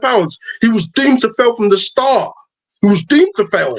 But you think Even when Rooney had Mr. Roy, Alan Smith, Louis Sahar. So when I see a kid that's clearly a fish out of water, I'm not really too surprised. But you think good? Yeah, I think it's half decent actually. At another club in another setting. You said good. You said good. No, I think he could potentially be good. Yeah, I think he could potentially be good. No, you said potentially. You said he is. Okay, if you guys think Man United has been the best place for him to continue in his development, fine. That's a different topic. Because we do the same thing. Because if you ain't developed him and he hasn't learned his game and he's crap, well, he was gonna be crap. So today, we ain't doing that. Because when Darwin Núñez was in the best environment and was pulling up That's different. Okay, but we're talking about Højlund and Núñez. And you were back. Yeah, it was. But guess what? You clocked the environment was still good, and he still wasn't. I remember that, but the guy's not good. Bro, at least with Darwin Núñez has shown me he's crap. He's shown me. Fair enough. I'm so sorry. Hold on. You think that because of the price tag and the lack of at the club, there's nothing he's done to contribute to why he hasn't been good this season? No, I'm not saying that. I've said he's played crap. He's been crap this season. No. You said he's good. Yeah. Then you said he's potentially good. Then you said he's half decent. That's what you said. That's what you said. Look, because if you're getting probed so much, you're being overly semantic. Look, I think the guy's a potentially good striker, and he's been good. Fine. Say what you mean and mean what you say. Yeah, I think United have killed the boy, and I find it harsh piling onto him when United have killed him. That's what I think. Because you bought him for £72 million to be your main striker when he had 6 months of experience in the top 5 league. Okay, lads, I can make the same argument for his reasoning of Ruben Amorim needing to be sacked today and say Ruben Amorim came through in November in a hellhole of a club, and you got to give him as much time because he's under the same pressure as Rasmus Højlund. But that's not your opinion about Amorim. That's not your opinion. You're saying Amorim, he's been bad, and I'm saying this. I'm using the same logic for the player. I'm using the same logic. No, but I've always maintained Højlund should leave Man United. Like, it's not a club for him. He should leave. No, you're making different points. Because you've assumed my answer. No, you've never ever asked me, do I think Rasmus Højlund is going to be Manchester United as number 9? Do I think he should stay in his job? You haven't actually asked me that. You've assumed. No, we asked you if he's a good player or not. I think he's a good player, but he's not built for Man United. Shake hands at the end of the season. Goalpost moved since Tottenham got the new stadium and they got the goalpost. Tell me what. Okay, what's the goalpost that has moved though? Guys, we're talking about whether a guy. When it comes to Darwin Núñez, we didn't talk about whether Liverpool was the best environment. Stop making him Núñez. We're talking about Højlund, bro. Because we're talking about if a guy, bruv, guys, on the Top 4 podcast, more time we talk about if a man's good or not. Yeah. Why are you looking for stories as to why the guy's good? He's not good. Not good. Look at his stats. Go check his stats. £72 million on him. I don't know. Go on, blame Wood. I don't know. I don't know. But he's not good. They spent money on him. Listen. They've spent money on him. Fine. He's come to the league. He's not good. Simple. Fine. Yeah. Okay. Fine. Yeah. That. And that's what Ernest and Figure saying. Okay. Fine. Robin's whole point is Robin was right. That's Robin's point. Robin's whole point. He was right. Well, it was right that what Højlund is crap. No, that he was right that you flip-flapped about your opinion about Højlund. You did. I may have done. Okay, I'm going to draw the line in the sand. You finally agreed with us. I think it was like 2 weeks ago, and today you're moving mad again. I'm like, all right, no. Look, okay. Adrian, let's move along. You guys have. He's good. I think he's good. That's it. I'll leave it at that. I think he's good. I'll leave it at that. This record tells you he's trash. Leave it at that. AD, talk about your side actually winning at Leicester City. Yeah, what do you want to know? What do you want to know? Trent's goal and celebration, has it swung you either way in terms of, what was the message in that celebration in your opinion? I don't know, because surely like a celebration like that, surely it implies I'm staying, but for all intents and purposes, the guy's clearly on his way out. So I genuinely do not know. I still think he's on his way out, but it's mind games, isn't it? Like, why has he done that? Yeah. Yeah. Do you know what? I think it was theatrics. I purely think it was just theatrics because the club were getting onto him, the fans were getting onto him. He scored a banger of a goal, and he said, "Listen, I still bleed Liverpool. I might be leaving, but I still love this club." Do you know what it is? Yeah, that's how I saw it. This one, you just keep it simple, bruh. I've served my time. I've got you the league. Yeah, just hold the PR. The PR is not going to be good. Some fans are going to be upset. Some people are going to be upset. Some people are going to wish you well. I'll deal with it. Just say, guys, I'm out. I'm not signing a new deal. But do you not think it? You delaying the backlash is just long. My argument to the whole Trent thing in the beginning was, how do we know it's true that he's leaving? Number one. And number two, nothing out of his camp has come out throughout this entire speculation, other than the fact that Madrid put a bid in, which they were taking the mick out of in January. But he scores that goal. The message I sort of got from it was like F you to all of you lot, to everyone, basically, in a sense of like, everyone's chatting about me. Everyone's talking. No one knows what's going on inside. No one knows what's going on behind closed doors. Why am I the one that's being pointed that I'm getting that move to cool, Pete. Whereas Van Dijk and Salah, bearing in mind Salah was talking a lot, right? No, but they've made their position known.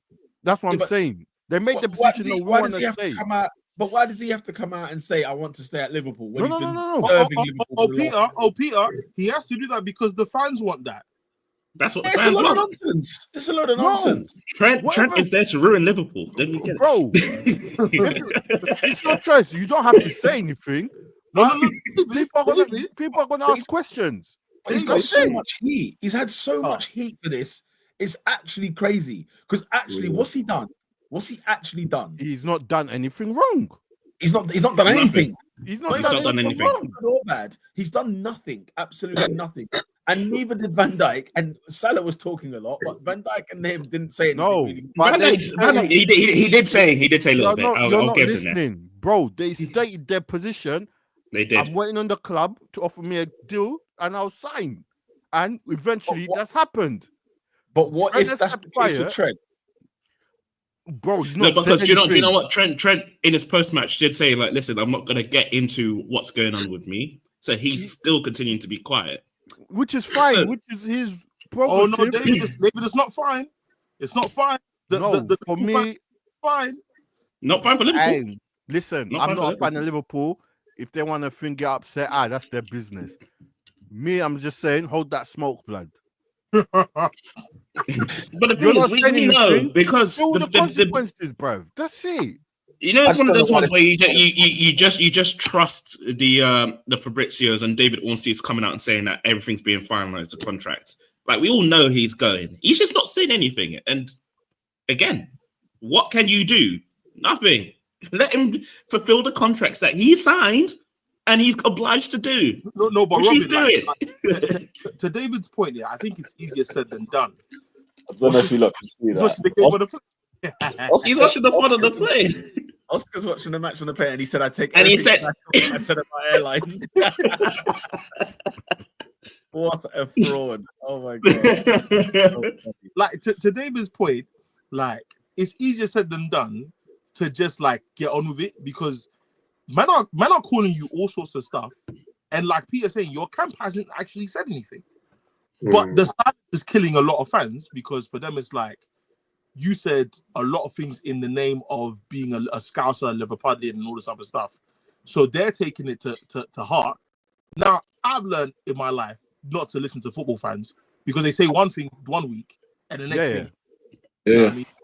So I look at Trent and I say, listen, when the season's done, we're going to find out what my man's really on. And whether he stays or goes, that's his business. Yeah. But fans feel entitled. Fans feel entitled to players, and I don't get it.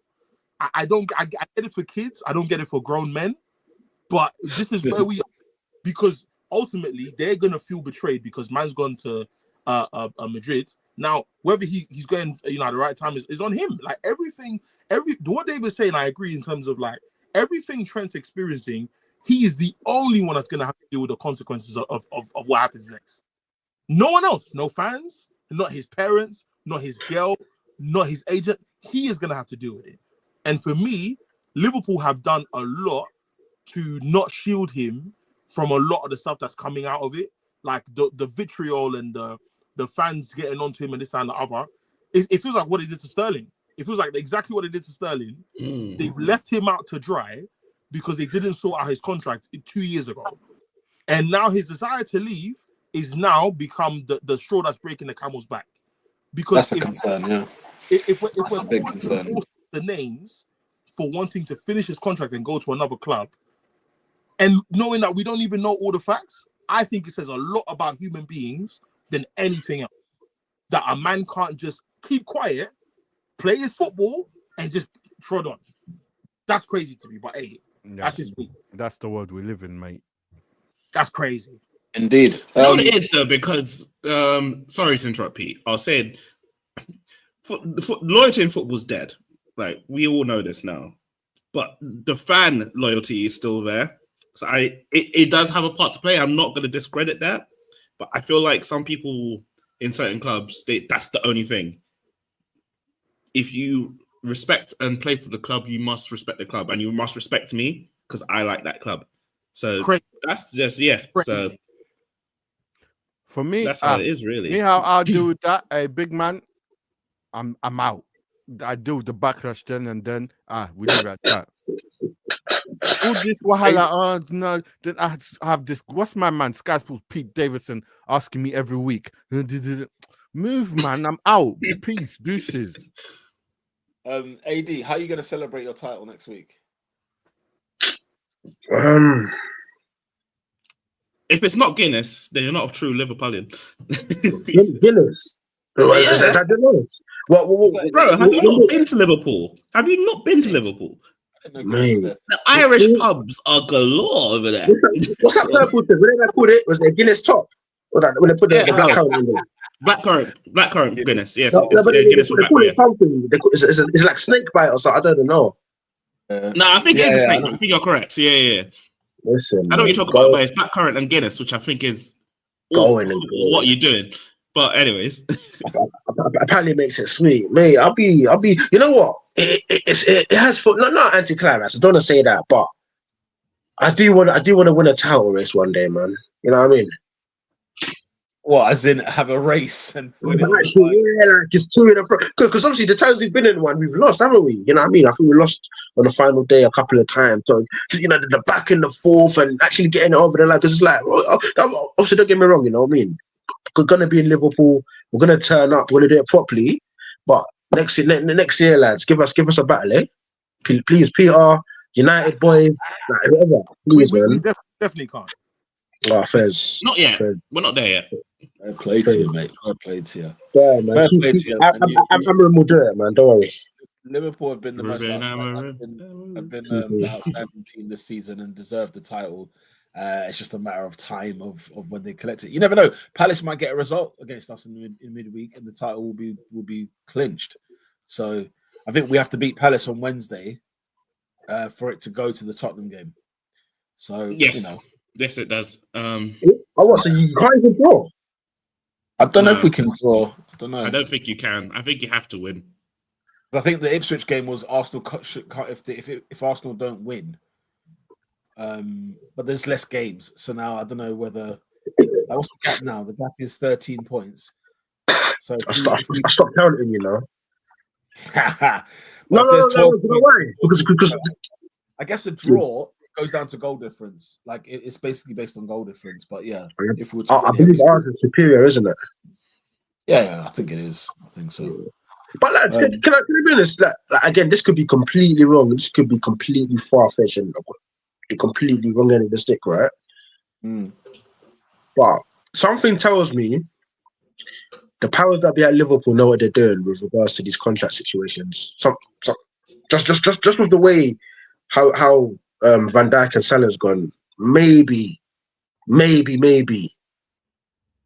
they're in more control than what we're led to believe with regards to. I don't know. How would you feel Yeah. if Trent signed a new deal tomorrow and that's on the news tomorrow? Like, what would your emotion be like? How would you feel like with everything that's happening with him. Obviously, it'll be unbridled relief because I'm so sorry. Like, I know the guy's got his defensive flaws, but you just look at how integral he is to sort of the Liverpool Football Club, to the way that we build up, and we're not gonna fight. We can't replace it. Don't get me wrong. Can you find better conventional right backs? Sure, but you're not.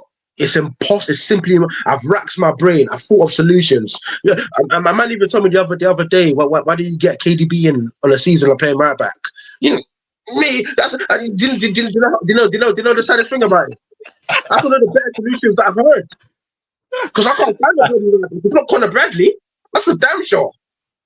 So question: do you think it's a money thing? What do you mean? Like what? Apparently he's offered 325. So. No. So I was saying this in the group chat. I said 1.2 million on 3 players is hell a lot of money. Worth every penny, mate. But if you could do it, they're worth every penny. If they're worth every penny, then yeah, fine. That's that's perfect. Absolutely. Because I'll put it to you like this: 1.2 million a week. How much would it be to replace each of them individually? You told me that. So I question: do you not think Trent is looking for the same money as Salah and Van Dijk? No, because he's going to Madrid on less money. I don't know. I think he just wants to be challenged. You know what I mean? I think he just wants to be challenged. I think he just wants to go to Madrid. I just think he wants to go to Madrid. That's all. He's done everything at Liverpool. He's won everything. Wait, Adrian, have you changed your mind? No, I haven't changed my mind. No. But I'm resigned to him going. I'm resigned to him going, but I haven't changed. No. Adrian, okay, you were go on. I see in the group chat. Yeah, and I stand by it. Or he's got to keep his chain tucked. I said, raw. No, facts. No, facts. 100%. Like the way he thinks he's got Liverpool, he's not gonna have it the same way. No. My point is, but Adrian, let's keep it a stack. That snake and rat stuff was strong. No, and I put it to you like this: if he's agreed, if he's made a prenuptial agreement with Madrid 2 years ago, snake, absolutely, I'll stand by it. I don't stand by it. No. What I'm saying is, I feel like there's no conclusion to come to once we don't know the full facts. Which is why I'm a bit because I'll never forget the Sterling saga when Sterling was told after the 2014 World Cup we'll deal with your contract, and according to the reports, Liverpool didn't give him like any assurances that he was gonna be given the piece he wanted. So when City comes knocking, he's more than ready. It sounded like coating. So what I'm saying is like, if the first 2 years you're not dealing with the spine of your team, if they are that important to you, because clearly Van Dijk and Salah are important to Liverpool. I've always thought that ultimately it's a win-win for the club and player because they can't give 3 players from a business perspective, guys. Because we can put all our emotions into football, yeah. You can't give 3 players 400 bags a week each. It is impossible. Madrid were the last team I know that did that, and they didn't have those players for 5 seasons, 4 seasons. Do you know what I mean? So I've always thought that Trent would be the one to go because he's the biggest cash cow. He's the one that can command the most piece. Maybe Salah might be different, but he can command the most if you put him on a new contract and you wanted to sell him. So for me, like Trent going, if you want to go, if I'm LFC, where I agree with you, Adrian, is that like if the club are in control, I don't think the player departing is a bad thing. Whoa, sorry. I don't think it is because ultimately you were never going to keep all 3. You were never keeping all 3 because of the P's. You were never going to keep all 3 of them. And for me, 800 bags a week on 2 players, in my opinion, is more than calm. Because ultimately, Trent, like you can't replace any of them, but Trent is the easiest to replace. From a right back perspective, not from a creativity perspective. Just like positioning. You can get a Hakimi. you can get. I'm not a fan of him, but you can get a Jeremy Frimpong. We can't though. No, as in Jeremy Frimpong. Like Hakimi. Oh no, of course. But my point is, there are more fullbacks out there that you can replace than you can of Van Dijk. Then you can. No, but let's take a stat. Frimpong's an even worse defender than Trent. And that's in a back five. Wanted you to sign him. I really wanted you to sign him because what Lookman do to him in the Europa League final? Nasty. Hey, not impressed defensively anyway. So to me, the player going to Madrid, I like take all the what I think about Liverpool fans aside. I think it's good. I think it's good for the club and for the player because I think ultimately you will never. It's not realistic to keep all three. It's bad. It's bad for the club. I'll tell you that for sure. It's good for the player, maybe. Yeah, the fact there's no fee for him is the stink. But that was my point when I was saying to Adrian that when you said in the chat, I said, listen, the fact that all three are in this situation in the first place is horrible from the club. Should have sorted it a long time ago. I get your sentiment of saying that you let's move on really. But yeah, that's just all I'm saying. Let's move on really. Speaking of Madrid, David. Champions League semi-finalists, mate, against Paris Saint-Germain. Yeah, what we're saying. After going to the Bernabeu and you know what I'm saying, did our job, man. We did our thing in the Bernabeu. They tried their best to try and make that atmosphere a bit, you know what I mean?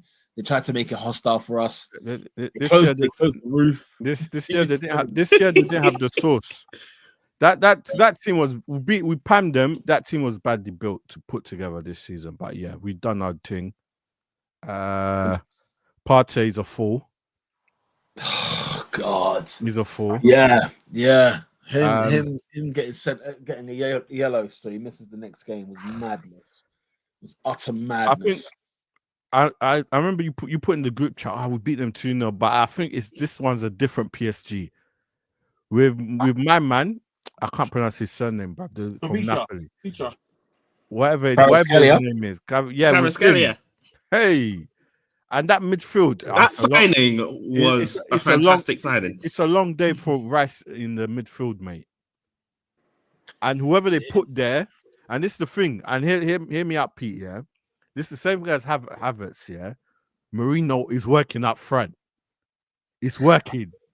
Now, to move him into midfield, what do? It's a long day. What I like about Marino being in midfield, though, like you can change it in the game. So, like, I think obviously what we saw against Ipswich is basically what the team's going to be against Paris Saint-Germain, where Marino was deeper, and then look who we're playing though. Yeah, we're not playing no mug. We're not playing no mugs here. Like, you know what I'm saying? Obviously, we're getting the reps in. Do you know what I'm saying? Just to pre. We've got one more game. Two more games. We've still got Palace and we still got Bournemouth before we play PSG, right? So, no, actually no, we don't have Bournemouth first. We have it's Palace and then it's a break on the weekend, isn't it? Because of the FA Cup. So we're not in the FA Cup. So yeah, is there no games this weekend? Well, Palace, you might have some Premier League games if your teams are not playing in the FA Cup. But we've got Palace. We would have had Palace on the weekend, but they brought the game forward so that they can play their game in the cup. So I just know we've got the weekend off. So after Palace on Wednesday, we don't play till Tuesday. So rest, recovery, ready for PSG at home. I definitely think we'll beat them at home. It's just that away leg. It's just but I don't know what it is. Arsenal have convinced me so much of how they are mentally. Fact. Hold on. Very. No, David. I'm not. No. Wait. Let me listen. You're not listening. Listen. You interrupted when I said I'm happy with them mentally. With what they've been doing. No, here's the thing. That's why I'm biting in early now. We're meant to be favourites against Newcastle. We stunk up. We cannot stink up the joint. We can't do what we did against Newcastle. That was a different one. No. We're favourites to win.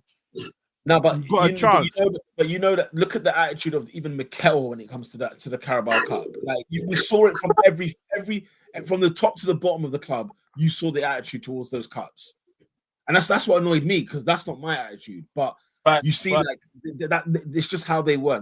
That's how they dressed it up, man. Yeah, but we came. No, but what I'm saying, how we played Madrid, that's how we're meant to play every game. Agreed. But we cannot come in and no. I'm not gonna. We can lose. We cannot stink up the drain. No, I don't think we'll lose. If I'm being honest, I don't think we'll lose to PSG. No, I'm just saying we cannot. I don't want to. This is a semi-final of the Champions League. You have to be ready. Yeah, it's 0-0. I don't want to hear no. Nah, we're at home. Yeah.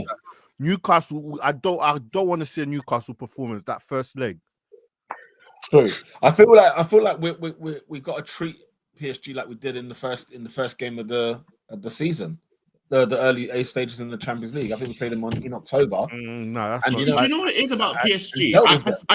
I generally think they're a team that have grown throughout the competition. Remember where they were. Let me ask a question. Why do we think? Because remember at the start, like they were nearly knocked out. Like they were struggling. Yeah. And then obviously they got through. Nobody said that about Real Madrid. They were even lower than PSG, I think, in the group. No, PSG were the lowest. They just they were 24th. Yeah. What's the growth you lot are seeing? Besides the signing of Kvaratskhelia, what's the growth that you managed to see? Because the team that played against us at the Emirates was more or less the same side. I think just Dembele didn't play. Bro, that's a good side. I'm not saying that Madrid or that they got. We're not saying that. That's a good team. If we're not at it, bro, because now you got the wingers, you got them man bombing. If we're not at it, bro, there's problems. I think that's the main thing. They've got so many weapons. Like even look at like in the last game against Villa, it was the fullbacks. Nuno Mendes, who by the way is an excellent defender as well as a second threat. Hakimi, that midfield, just the way they operate in tight spaces and boss games. Like it's obviously Dembele. The only weakness PSG have, which I've noticed a lot, is the height.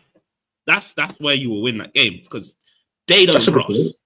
They do not cross at all. And when they try to, everyone towers over them. So they have to play the game on the ground. I also think PSG can be a bit too pretty. Like that's correct. Like Villa. Yeah, like they have to pass it into the net. And I think that cost them. I can't tell you the difference between PSG then and PSG now. It could simply just be a manager's idea finally coming to fruition. But you know what? As well, do you know what I'd say that the elephant in the room, though, guys? Yeah, we should be playing Aston Villa. But the problem is they fumbled. They fumbled in the first leg. Your mate Unai Emery bottled the Champions League quarter-final. No. Why is he our mate? The first leg. You flopped the first leg. Look at the second leg. It's the second leg. He takes off Rashford in the second leg. He doesn't start Watkins. Doesn't start Asensio. Yeah, facts. It was weird. In the away leg, he brings on Disasi, who got twisted like a noodle out there. Yeah, he did. And then in the home leg, his team is on the up. Okay, you can't discredit him for the stinking defending from Villa at the start of the game, where they basically just said, let's just get out of the Champions League. Really, they clawed themselves back in the game. The fact that Watkins didn't start was a scandal, and Asensio, where in a situation where Asensio would never even play against the club that he's on loan from. Like, and you have that disposal, and you don't even start him. And we got explanation. I got explanation. And then he took off Rashford. No. I got explanation. I got an explanation for that. I got explanation, bruv. Whoever that stadium announcer had a stinker. I was waiting for not that guy. He discombobulated everybody. Wait for not that guy, because we'll get back to it. The thing is, so I've heard an explanation regarding what happened that night. So, UEFA, in their what is the infinite wisdom? Infinite wisdom. Yeah, they had like a semi-automated system in place in the stadium that like kind of affected everything that would go out in the stadium, like in the speakers, and the system failed. Right, just before walkout. The system failed to the point where even the walk on. So there's two anthems. So there's a walk on anthem where there's the players come out of the tunnel, and then they line up, and then there's the main anthem. The walk on anthem was the Europa League one, so they clocked it was then. This was the. I was like, hold on, right? But because it's semi-automated, and this is where the Premier League was so slow to bring it into place, is that when it malfunctions or fails, you can't override it. So they knew that they made a mistake in the very, very big. Not they made a mistake, but the automated system triggered something whereby which they could not repair. So when you sort of hear this sort of stuff, you're thinking, what the hell is going on? Like what the actual hell is going on? To the extent that I can't even repair this thing. So the poor guy or girl, whoever it is that does the announcement, the anthems, I honestly must have wanted to just open up the earth and fall into it. Big man, give man the MP3 or the YouTube thing. What's all this semi-automated thing, bro? What's going on? That's the thing. I think it overrid their PA system. There's nothing you could have plugged in that would have overridden what was going on. That's the way UEFA explained it to me the next day, because they came for So Peter, don't you have an MP3 that you just click and play? I know. We didn't have no semi-automated system. I know Peter has the MP3 on lock, but I don't believe that. I hear you, but I don't believe it. No. Peter, I've seen your booth, blood. I don't believe it. They might have told me a dream. I don't believe you. You're telling me you cannot click pause, reload the track in your PA system. Nah, I'm not having that. No. What I find ironic though is the fact that it finished, didn't it? Like the anthem finished. But you know it was. That's where I was a bit like, okay, bro, did you see the steward's face? The little actually was it Mendes? And then there's the mascot in front of him, like, what's going on here, bro? Konza, all of them. Even like, who else was standing there? Somebody else was standing there. Who was? I think what should call it? Mendes, both Mendes from both sides. They were fuming. Man, but yeah, look, at the end of the day, it's gonna be Paris Saint-Germain. It's gonna be a good game, but boy, it's gonna be very good. But I want to, because I did it last week, but this week I want to give Arsenal a genuine clap, because we'll get onto Madrid in a minute. Robin, stop, man. Let's get into Madrid, bro. We might as well trying to get because last week they said that I don't give Arsenal for this, and I was trying to hate. I'm not trying to hate for once. I don't want your flowers. You said you're part of Hateration FC. Peter, we don't want his flowers. I don't want his flowers. He's trying to jinx us. No. I'm not trying to jinx you. Listen, this is the first. They don't want me to let them. Okay, I will not give you praise anymore. Hey, Peter, mute him, bro. That's when he's talking, mute him, you know. Mute him, bro. He doesn't want to give me praise. In the words of the job is not finished. It's not finished. Okay, let's talk about Real Madrid. Can start jump and do whatever, but we've got big fish to fry, mate. We have to make sure we got bigger fish to fry. But this is crazy from Mirad. David, what's your thoughts on this comment? Mirad says we're winning the Champions League. He said, don't bring your champions elect here, please. Hush your mouth, blood. I think you're in the final. I definitely think you're in the final. Oh, let's get there. Let's get there. No, David. Like, I have the luxury of being a neutral fan. Yeah. So so I can say what I want. You can say what you have consequences. There's no consequences if I make a prediction. Do you know what I mean? I listen. He's done it. Like, He's done it. Oh, listen, to me, like Robin's right. Like you lot deserved loads of credit. There's a Madrid fan that came to the shop here that we have beef over. Oh, he's not. When I say Madrid fan, yeah, like he's Nigerian, and like non-European football fans have the right to pick and choose to be glory hunters. Or pick like do you know what I mean? So like a mid-table team, whatever. So Heart of Oak, no. Say that again. Well, you can't run with Heart of Oak, no. Man said you can't run with Hearts of Oak. Adrian, why do you know that team? Brother, listen, man. Why do you know like a Ghanaian team? Why do you know that team, bro? What's the name? What's the name, bro? What is her name? No, very much. But speaking of Ghanaian team, Ernest, have you seen RTD? What? What? And that sounds like a white. No, it's good. It's good. No, it's good. Right to Dream Academy, yeah.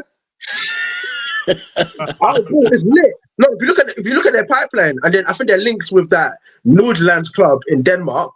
Oh, because Essien is the coach. Is that what it is? Yeah. Essien is a coach at Nordland. Yeah. First, there should be something on it about YouTube. I need to even look into it myself. But what they do is they just scout that place, and then they're just taking like decent Ghanaians and they're just sending them across Europe. Yeah, have a look. But yeah, as you were saying, bro. But anyways, yeah, neutrality is key. I've seen quite a few Ghanaian youth get into La Masia. I've seen them get a couple of the league teams. So I'm like, I'm happy for my country because at least like talent is finally being like explored. So I'm good with that. But yeah, on the Arsenal thing, like yeah. So basically, this guy, like, we go back and forth about Madrid. And I'm one of the, I don't know if I'm part of the minority or majority. I am not a fan of Vinicius Jr. Like, I'm not a fan of him. I think when I think about like real Brazilians, I don't think about Vinicius Jr. I think a lot of these youngsters are getting like more PR than they're worth. And so when man was talking about Ballon d'Or, I said, no, I'm all right, man. I think Rodri get it. I think Rodri should get it. So we went back and forth about Jude Bellingham. You don't know how I feel about JB5. I think he's the most greatest player in the world. Because Declan Rice, who I think would be he would be less estimated over Jude Bellingham in the last 24 months, took the whole Madrid midfield for dog walks. And I think like Declan Rice earned my respect. That might not be a big deal for football fans because it's like, why does Declan Rice need my respect? It's like, listen, I watched the game from my perspective. Declan Rice is a guy I've watched, and I'm like, my only issue with the guy is he's not worth 100 million. But to go to the Bernabeu, this is one thing to do at home. This is like, because to do it at the Emirates is miraculous in and of itself. To go away from home and move to them, because the guy in the shop tried to say, Arsenal fans, just allow them to celebrate. Like this is. He tried to imply that this is you lot's trophy. I said, no, we're not doing that. I said, we're not doing that.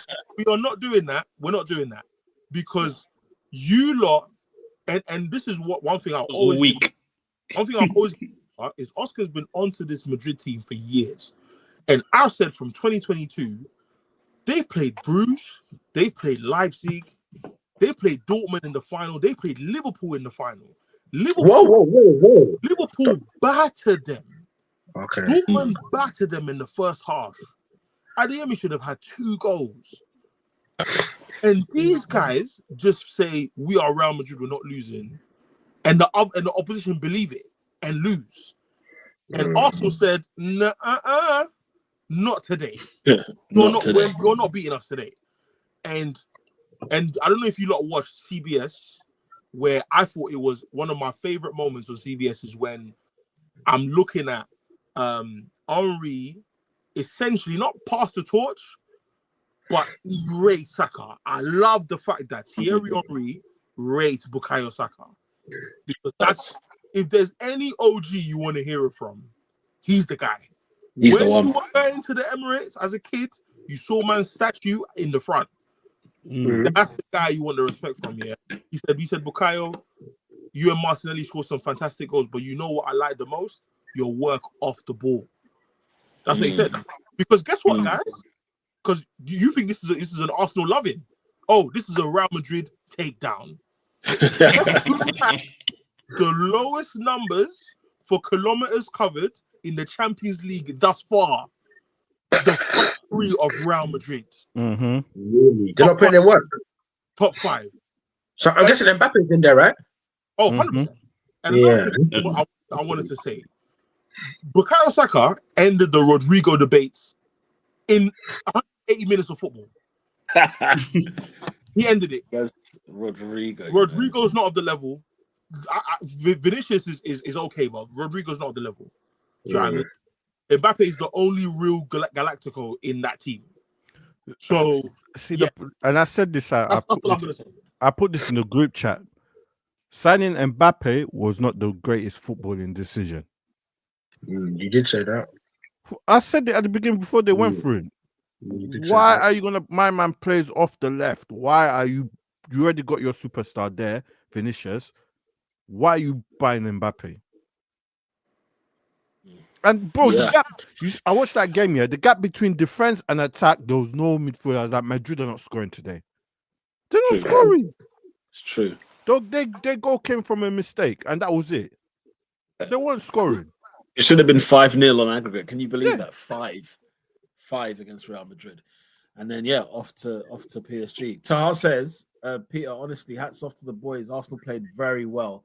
I do see you guys getting to the final. My prediction is 1-0 Inter, but if Barca make it through, I reckon you win the whole thing. You definitely want Barca over Inter, 100%.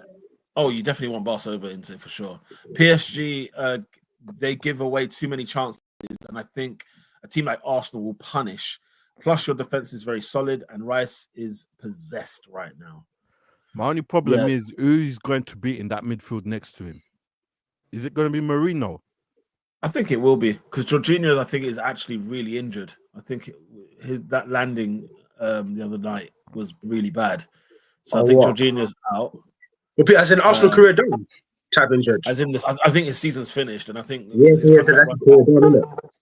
yeah, I think so. I think that's the end at the minute. But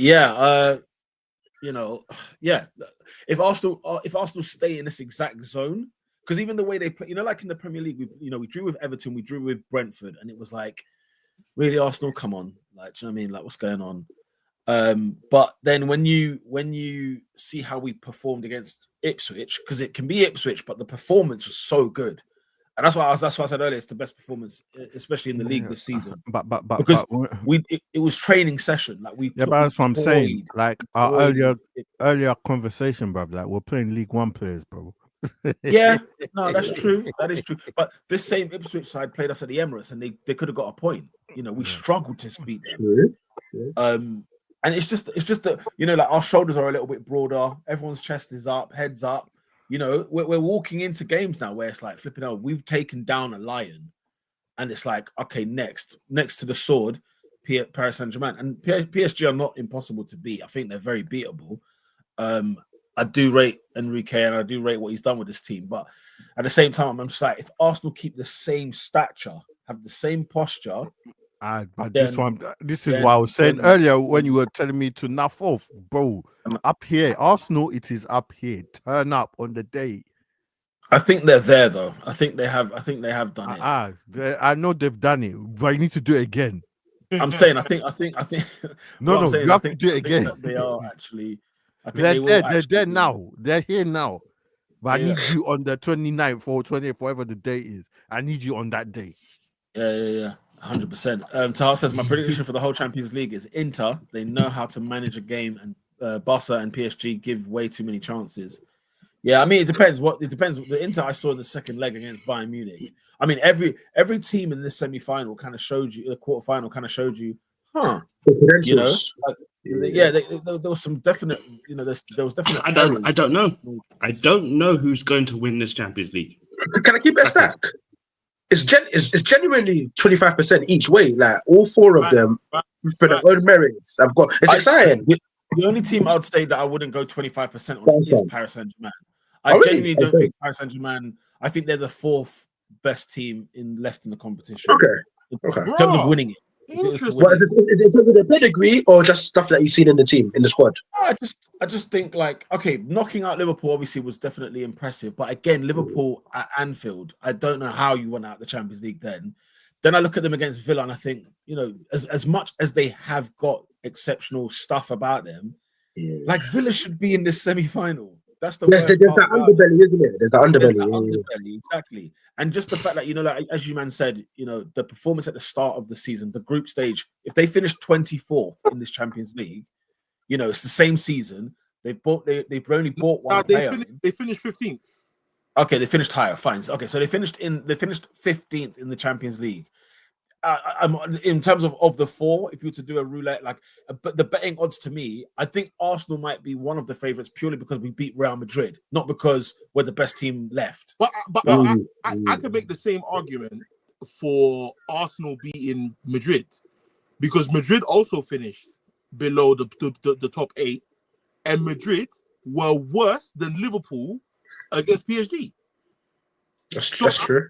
I think if Barca and Inter are probably neck and neck, and then I think PSG and Arsenal are the same. If you want to debate who's better, we can do that.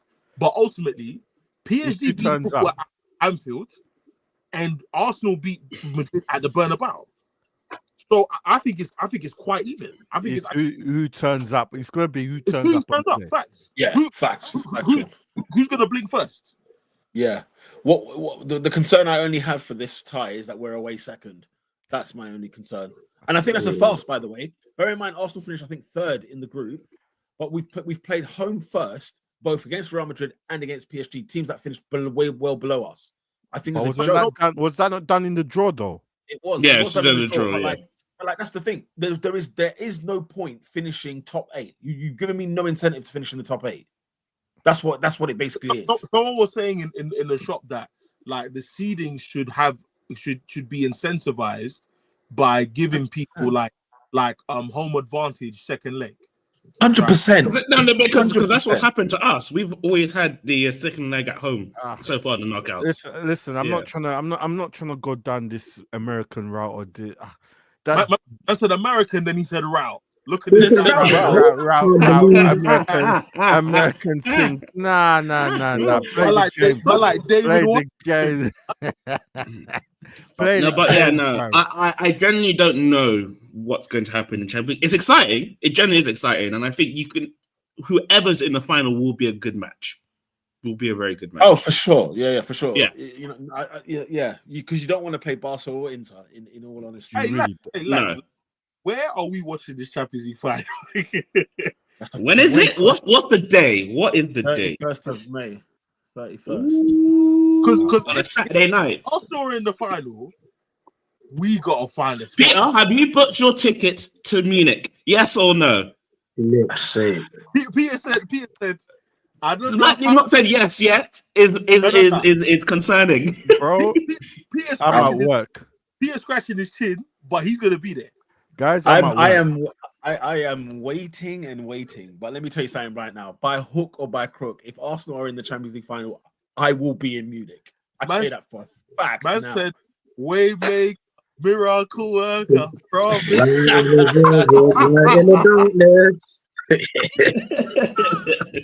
Oh my god! Yeah, by hook or by crook, mate, I am gonna be in München if we progress to the final, no doubt. Tottenham had first on target. Forest had 3. This pisses Love me that. Oh, yeah. I forgot to say that it ended 2-1. So yeah, 2-1 to Forest. Yeah, excellent. Officially lost 18 games in the Premier League. Good. Yeah. God. No. Peter, if you need routes via Europe by train, holler at me. I can do some stuff for you. No, Robin is a traveling guy, man. Like he'll make you get all around Europe on except for £17 return. £17 return. I wish I could do that. Robin, it'd be more expensive to get to Rochdale than your excursions. I'm like, right, fair enough. Yeah. Oh, anyway, glorious scenes, man. But obviously, big fish to fry. Crystal Palace on Wednesday 1st. Anything else, guys, before we wrap up? Nah, man. I wish we we don't have no Oscars, so we don't want to talk about Maresca. We can move on. David is just thinking extra time. That's what David is saying. That's what thinking is just the penalties now. About 30 minutes extra. What's going on? Yeah, way more. 40 minutes even. Aston Villa making a statement against Newcastle. That's the only other thing I was going to mention. Tottenham Hotspur losing yet again. Brentford beating Brighton 4-2. Palace 0, Bournemouth 0. City winning 2-0. City winning 2-0 at Everton. West Ham, huh? You just had to give them. You just had to give Southampton a point, didn't you? You must. Question. Yeah. Is Graham Potter at risk of getting Graham Pottered again? So I do you know what it is, guys? I'm gonna put my hands up on this. You know how I was just like, you know how like I came for Robin and Ernest about Van Nistelrooy, because I like Potter. I've not said a word about him, but his time at West Ham. Bearing in mind, he took over them when they were 14th. Where are they now? 17th. The 17th. So they're worse off since he's joined, and he's been there a good half of the season we've had. I could have felt Lopetegui could do an even worse job. To be fair, you could, yeah. You wouldn't think it would get worse than where it was with Lopetegui, but this is bad. This is bad. And the thing is, West Ham have actually got players. This is the thing I can't get my head around. I'm scratching my head asking what on earth is going on with this side. Who knows?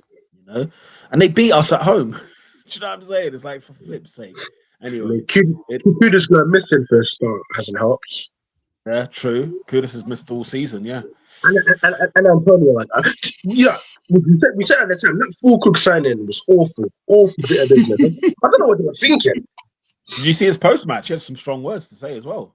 What could he possibly say? What did he say? He said there was dog poo. He said basically that West Ham are dog poo, mate. and he literally like, and he was sort of saying, like, you know, the manager has set out, the manager has told us how to play, but like not everyone's kind of pulling together. This is another one of these teams, yeah. You know that it's this part of the season. You're not going up, you're not going down, and blah blah blah. We talk about the beach. These men don't run. They don't run. There's no mileage in any thighs in that club. None. What's that midfield? It's what? Souček, the Mexican Alvarez, Souček, Paquetá. It depends, you know what. Soler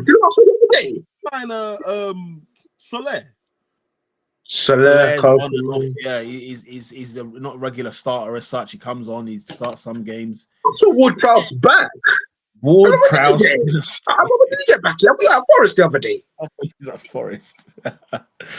Yeah, you know what I'm saying? It smells part. Somerville hasn't really ripped it up as we thought. That's a bad signing. Ferguson, bad signing. When I say bad, as in they've not arrived. You know what I mean? Like, Ferguson, because he was meant to be he was meant to be the next Haaland. Evan Ferguson, yeah, man. Serious. Anyway, so yeah, West Ham drawing 1-1. Aston Villa destroying Newcastle United after Newcastle had a massive 5-0 win in midweek against Palace. Crazy scenes. What's the goal of the week? Trent's goal. Very good. Yeah. That was poor goalkeeper, man. Do you know a goal that I really liked? Yeah? Do you know a goal that I really did like? Was the Danny Welbeck header at Brentford. There was something about the header I did like, but my number one is definitely Martinelli. Mine's Martinelli. What, the free kick? Oh, seriously. The free kick, man. That Old Trafford, man.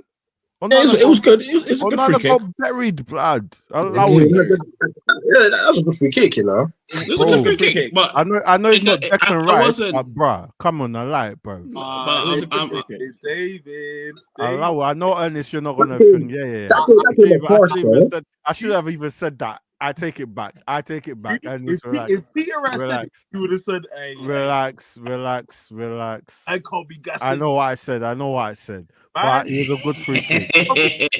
Robin, I want you to take a mental note. Arsenal fans are using Declan Rice.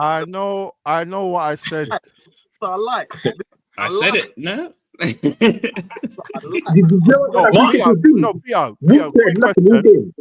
Quick question on that free kick here. Against Real Madrid, yeah, the first one. Yeah. It's gone in, yeah. It's gone in, yeah. I said sensational free kick, but I said that it needed to be a 5-man wall. Yeah, David, why was that your first response? I said Peter, did you hear what I said? Sensational free kick, but I said it needs to be a 5. That needed to be a 5. Forget about the wall. You're not Donald Trump. Brother, you should be. Your ankle should be open. Your elbow. You should be on the floor. You should be paralytic. Yeah. Bro, I don't need to go that far.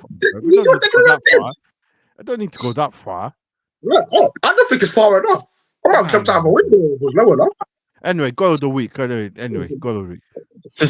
My goal of the week is Trent. So To Hart's point, by the way, yeah, Enzo did have a good performance. Chelsea did, yeah. Leno had his hands warm for sure in that game. But, Speaking of Chelsea, my goal of the week is Pedro Neto. Enzo did have a good game though. In fairness, that was a good goal. Neto was a good finish. Pedro. Oh yeah, of course. What are we doing? Pedro Neto was the goal of the week. Flipping hell. That was the thing is, yeah. What I loved about Martinelli's goal was the football and the play, the flick for Marino. That's why I like that. But Pedro Neto's goal, it wasn't a Wilshere against Norwich, bro. Come on, I like it, bro. That's it went Wilshere against Norwich, bro. I like that. George's goal was good as well against for Chelsea. He scored 2 and 2 now, isn't he? Is that you good, or is it just a 19-year-old at Chelsea? Apparently he is. Yeah. So, but yeah, who? Go on, guys. Let's get the voting in. I've got Neto. I told you. I went Trent. 2 Netos. David. Unfortunately, they're not gonna go for my Wolves guys, so I'll give it to Neto then. Really and truly, it should have been Valverde. Good goal. Good goal. Very good goal. Very good goal on the weekend. Vintage Valverde. What, against Bilbao? Yeah, against Bilbao. Crazy goal. These man watching that La Liga, yeah. You know what, yeah. Valverde is what I thought Szoboszlai would be, you know. Don't start that now. Hey, move on. You're gonna start. No. Right, let's go. Okay, so who's got the most votes? Neto got the most votes. Pedro Neto is the goal of the week. Who's the player of the week? I'm going Declan still. Declan Rice, man. Mbeumo, man, he scored 2 goals, didn't he? And then Standard. Hey, you know what? I'm gonna go Tielemans. Yuri. I think been balling out this season. Yuri Tielemans. Okay, so we got Tielemans, Rice, Mbeumo, Robinho. I'm going to say I'll give it to Mbeumo because I think to hit double figures at Brentford is absolutely fantastic. Yeah, and to hit high end double figures is crazy. Yeah, man, it's crazy. In the year that Tommy left as well. Oh, bro, trust me, man. I think Mbeumo's been like one of my players of the season because Brentford is fantastic, but he's just done his job. He's just done his job, man. Him and Wissel. Yeah, I'll give it to Mbeumo. Rice has had a very good week. It was going to be my choice, but Mbeumo has just edged it for me. Do you know what? Brentford have more goals than Brighton, Fulham, Bournemouth, and Aston Villa. That's sensational. But okay, those teams are above them, innit? Say again. Some of those teams are above them. All of the ones I've mentioned are above them. Oh, okay. Yeah. All of those teams I've mentioned, they're all above them. Okay, so is it Brian Mbeumo? Is he the one that's won the Player of the Week? Yes, sir. Correct. He has one Player of the Week. Team of the Week. I can't give it to Villa because what they did midweek was atrocious. So that was yeah. I mean, such a joke in midweek. Honestly, I'll probably give it to Wolves. Wolves winning at Old Trafford. They didn't do anything. They didn't do anything other than the free kick. United, no, because we should have won that game. That's what that's one game. Yeah, that's one game you can watch. You can say United got shafted. I won't lie. Yeah, I don't think Wolves are good at all. I won't lie. Wolves, yeah, that's their 5th win on the bounce, you know. That's why. Ooh, that bit of context there. I gotta give it to them, mate. Swaying, man. And they're now level on points with Man United as well after being 13 points behind. Oh, big up. I gotta give it to. I gotta give it to Wolves, mate. I'm sorry. Vitor Pereira. I'll tell you what. You know what? Between one of you swayed me still, man. You swayed me, yeah. I think that's everything. Yeah, to tie it up for 5th win in a row at Old Trafford. Fair enough. Yeah. Over Man United this season. Fair enough, man. Yeah, no, you've turned me. Wolverhampton Wanderers, it is. Bro, the form, you see the form guide, yeah. The rest of them, I'm just seeing L's, bro. My gosh. There's so much grey and red. Oh, mate. Dubs. United haven't won a Premier League game since Leicester. Yeah. Listen, everything happy about United has come in Europe. Imagine. Okay. Listen, Team of the week then. 15th Is it in Champions League. Wolves. Is it Wolverhampton Wanderers? Who's not that guy this week, guys? Whoever was in that booth. Whoever was in that booth, I'm sorry. At Villa Park. That yard of excuse. I'm so sorry. No. I'm not buying it. It's the biggest game in Villa's recent history. Last time they were in Europe was what? Over 20 years ago? Nearly 30? Big game. Big things. Can't remember Villa. And you play the Europa League theme song, not even via the actual anthem. You played on the walkout as well. I'm so sorry. Stinker. Huge stinker. That's someone should be fired for that. That's how I felt. And do you know who else can get it? Yeah, you wait for themselves, bruv. Why is the Women's Champions League anthem different? For what reason, bruv? and also, why is a semi-final being played on a Saturday? On a Saturday. It's a farce. What is that? Is that women's football? Yeah. Okay. I did. Listen, who won between Barcelona and Chelsea? Barcelona back to Chelsea. 4-1. 4-1. Hey, at Stamford Bridge. No, at their ground in Barca. I thought it was at the Bridge. I thought they were No. 4-1. That's tie over. That is no good. I tell you what, have you not been seeing the noise around Shannon Sharp? Have you just seen what he's tweeted? I was reading it while we were talking about. Happened? No. I was watching Pat McAfee and I saw something. I was like, "What?" Yeah.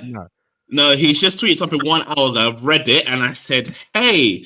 What's he said? What's he actually said in the tweet? Hey, he's reading out a statement. There's some things I actually can't read on this podcast. You can't say I cannot say on this podcast.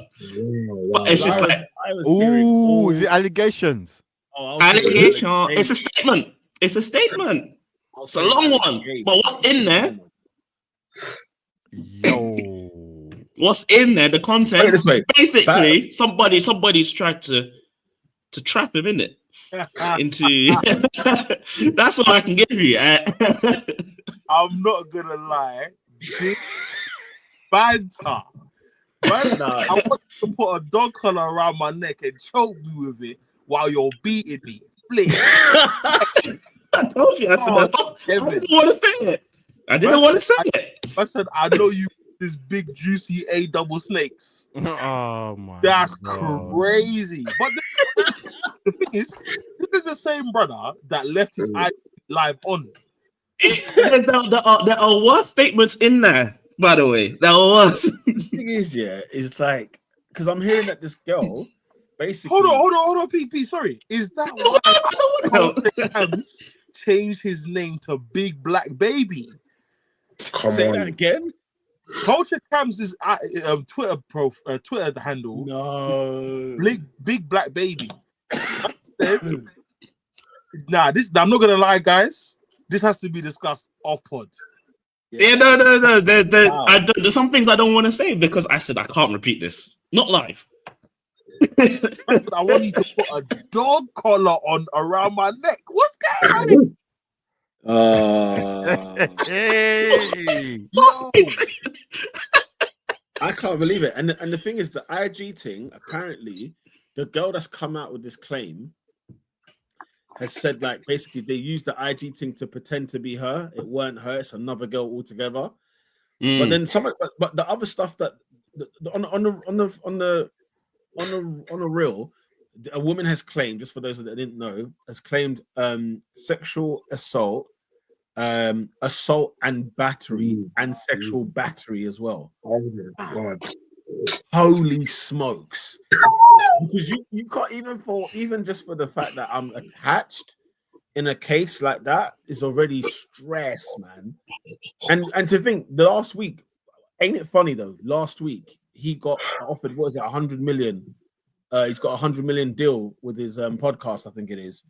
So he's just signed 100 million, and this woman is suing him for 50 million.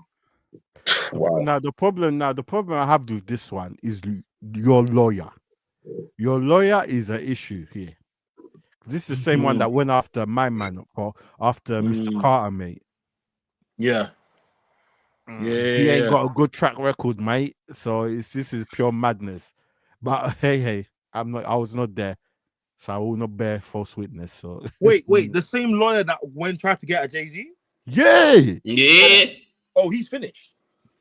I said he's finished. Yeah, so it's been God. No, but then his thing failed, didn't it? Because the girl or whoever he was representing was talking rubbish. So that case got dismissed. So boy, I don't know, man. But you know what it is, yeah? These are the types of like scenarios that just make me think that, you know what, yeah? Like, it's peak if you're a celeb, you know? Like I'm not gonna sit here and say the guy's innocent or guilty because clearly I wasn't there, and I'm grateful I wasn't there. Yeah, but like, wow, like it's always it's always the guys with bread.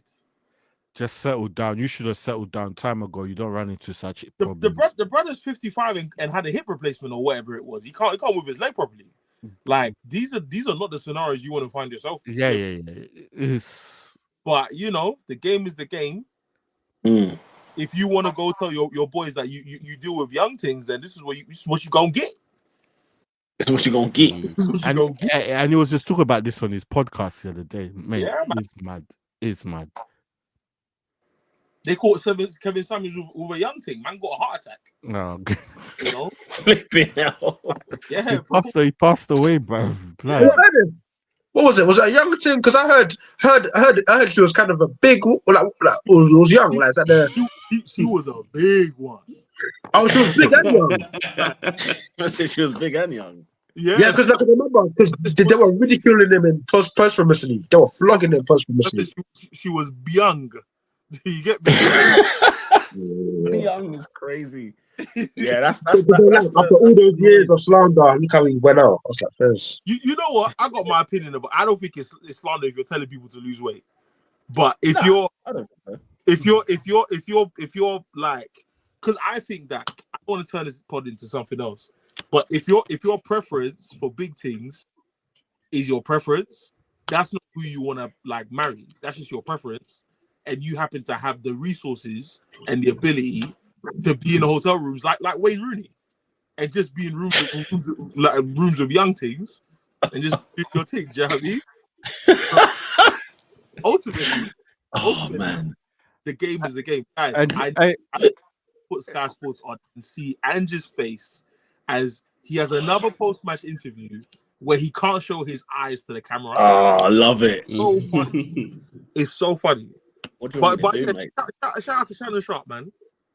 Shout out to Shannon Sharp. And do you know what's bad, yeah? So you know the girl's name, yeah? She's used someone else's, like someone else has the same name, and in her bio she's put, "I'm not associated with Shannon Sharp. I'm from Canada." That's hilarious. Because everyone keeps it's long. It's a long day.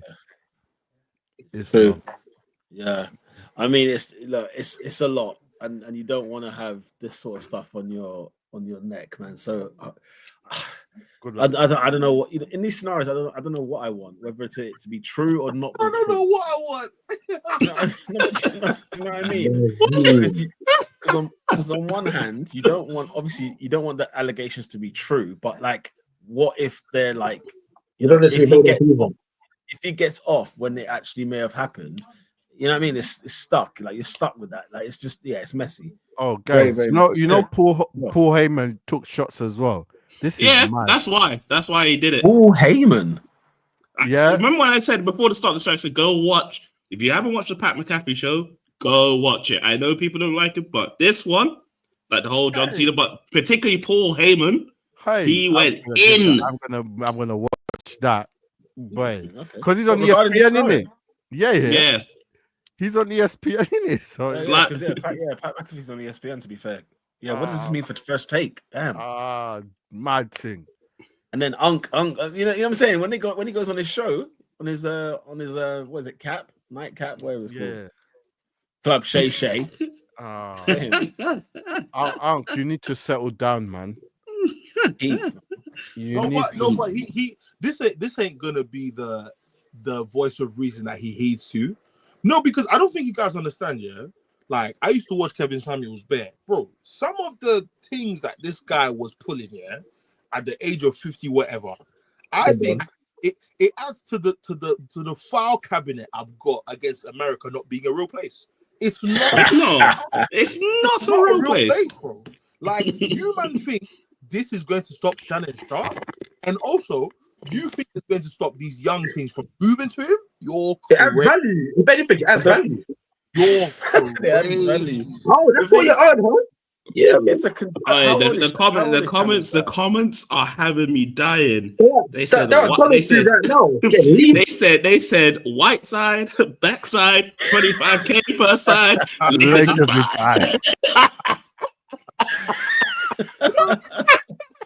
No, that's too far funny. That's too funny.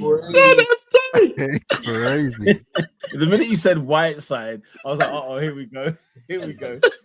Guys, he's in his 50s. How old is the man? Is he 50 something? Yeah. I remember being 55, 56, yeah. Does he not settle down? Like, why are men out here 50 mid? Yeah. You man ain't seen that video, yeah. There's a guy in America who like interviews couples. I think he's in like Miami or something, yeah. And man, interviewed a guy who was, I think, 40 something. The guy was wearing an orange summer like top and bottom set, yeah. The guy had the bust down watch, yeah. A man asked him, "Why aren't you married?" He said, "I'm married to the game." I said, "That's a big dog. That's a big dog."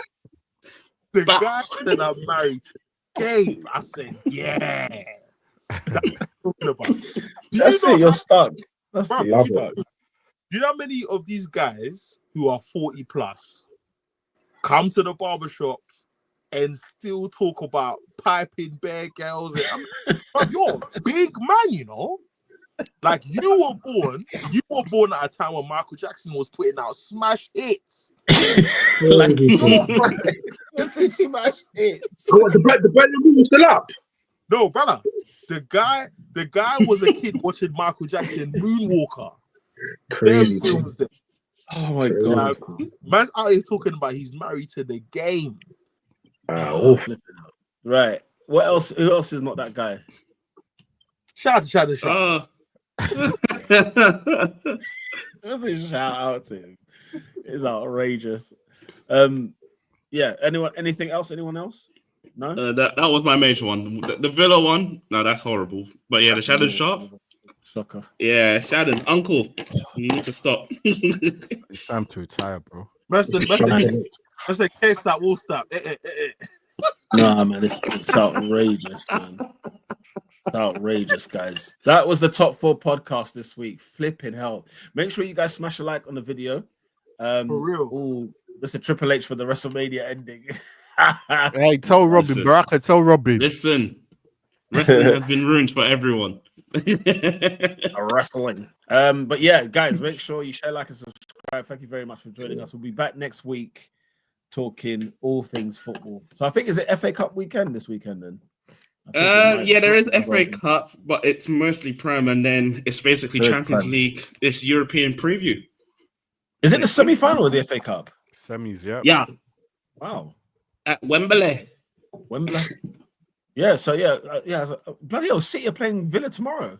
So the Prem this weekend is Chelsea Everton at 12:30. That's probably the biggest game. And then there's no 5:30 because the 5:15 is Palace Villa. That's on Saturday. And then Sunday, Bournemouth are playing Man United at home. Tottenham versus Liverpool at Anfield. Then City are playing Forest at Wembley again. Right. Yeah. Okay. And then Tuesday the 29th, Arsenal, the champions. Arsenal host Louis Vuitton. And the next day is Loewe versus Brioni versus you get me, Armani and them, man. Yeah. Where's the first leg? The first leg is in Barca The first leg for you guys is at the Emirates. Yeah, Emirates. Yeah. Well, anyway, the second leg at the San Siro. Oh, it's not what I want. I'm not gonna It's lie. not. I need Inter Milan in the final. Internationale. That's what I need. Yeah, they could do the double this year, mate. That's crazy. They could do the treble. They could do the treble. treble. The Copper. I didn't realize they're still in the Copper. But yeah, no, yeah, of course it's the Milan derby. Yeah, the treble is on. The treble's on for PSG because they won the league. I think for Barca as well. I think they can all win the treble. The treble's on for Barca. Yeah. Crazy scenes. But we'll be back next week, Monday. Talking all things football, Premier League, FA Cup, and whatnot, and previewing the Champions League and Europa League. Until next week, guys, we are out. Peace. Peace. Peace. What's up? Laters.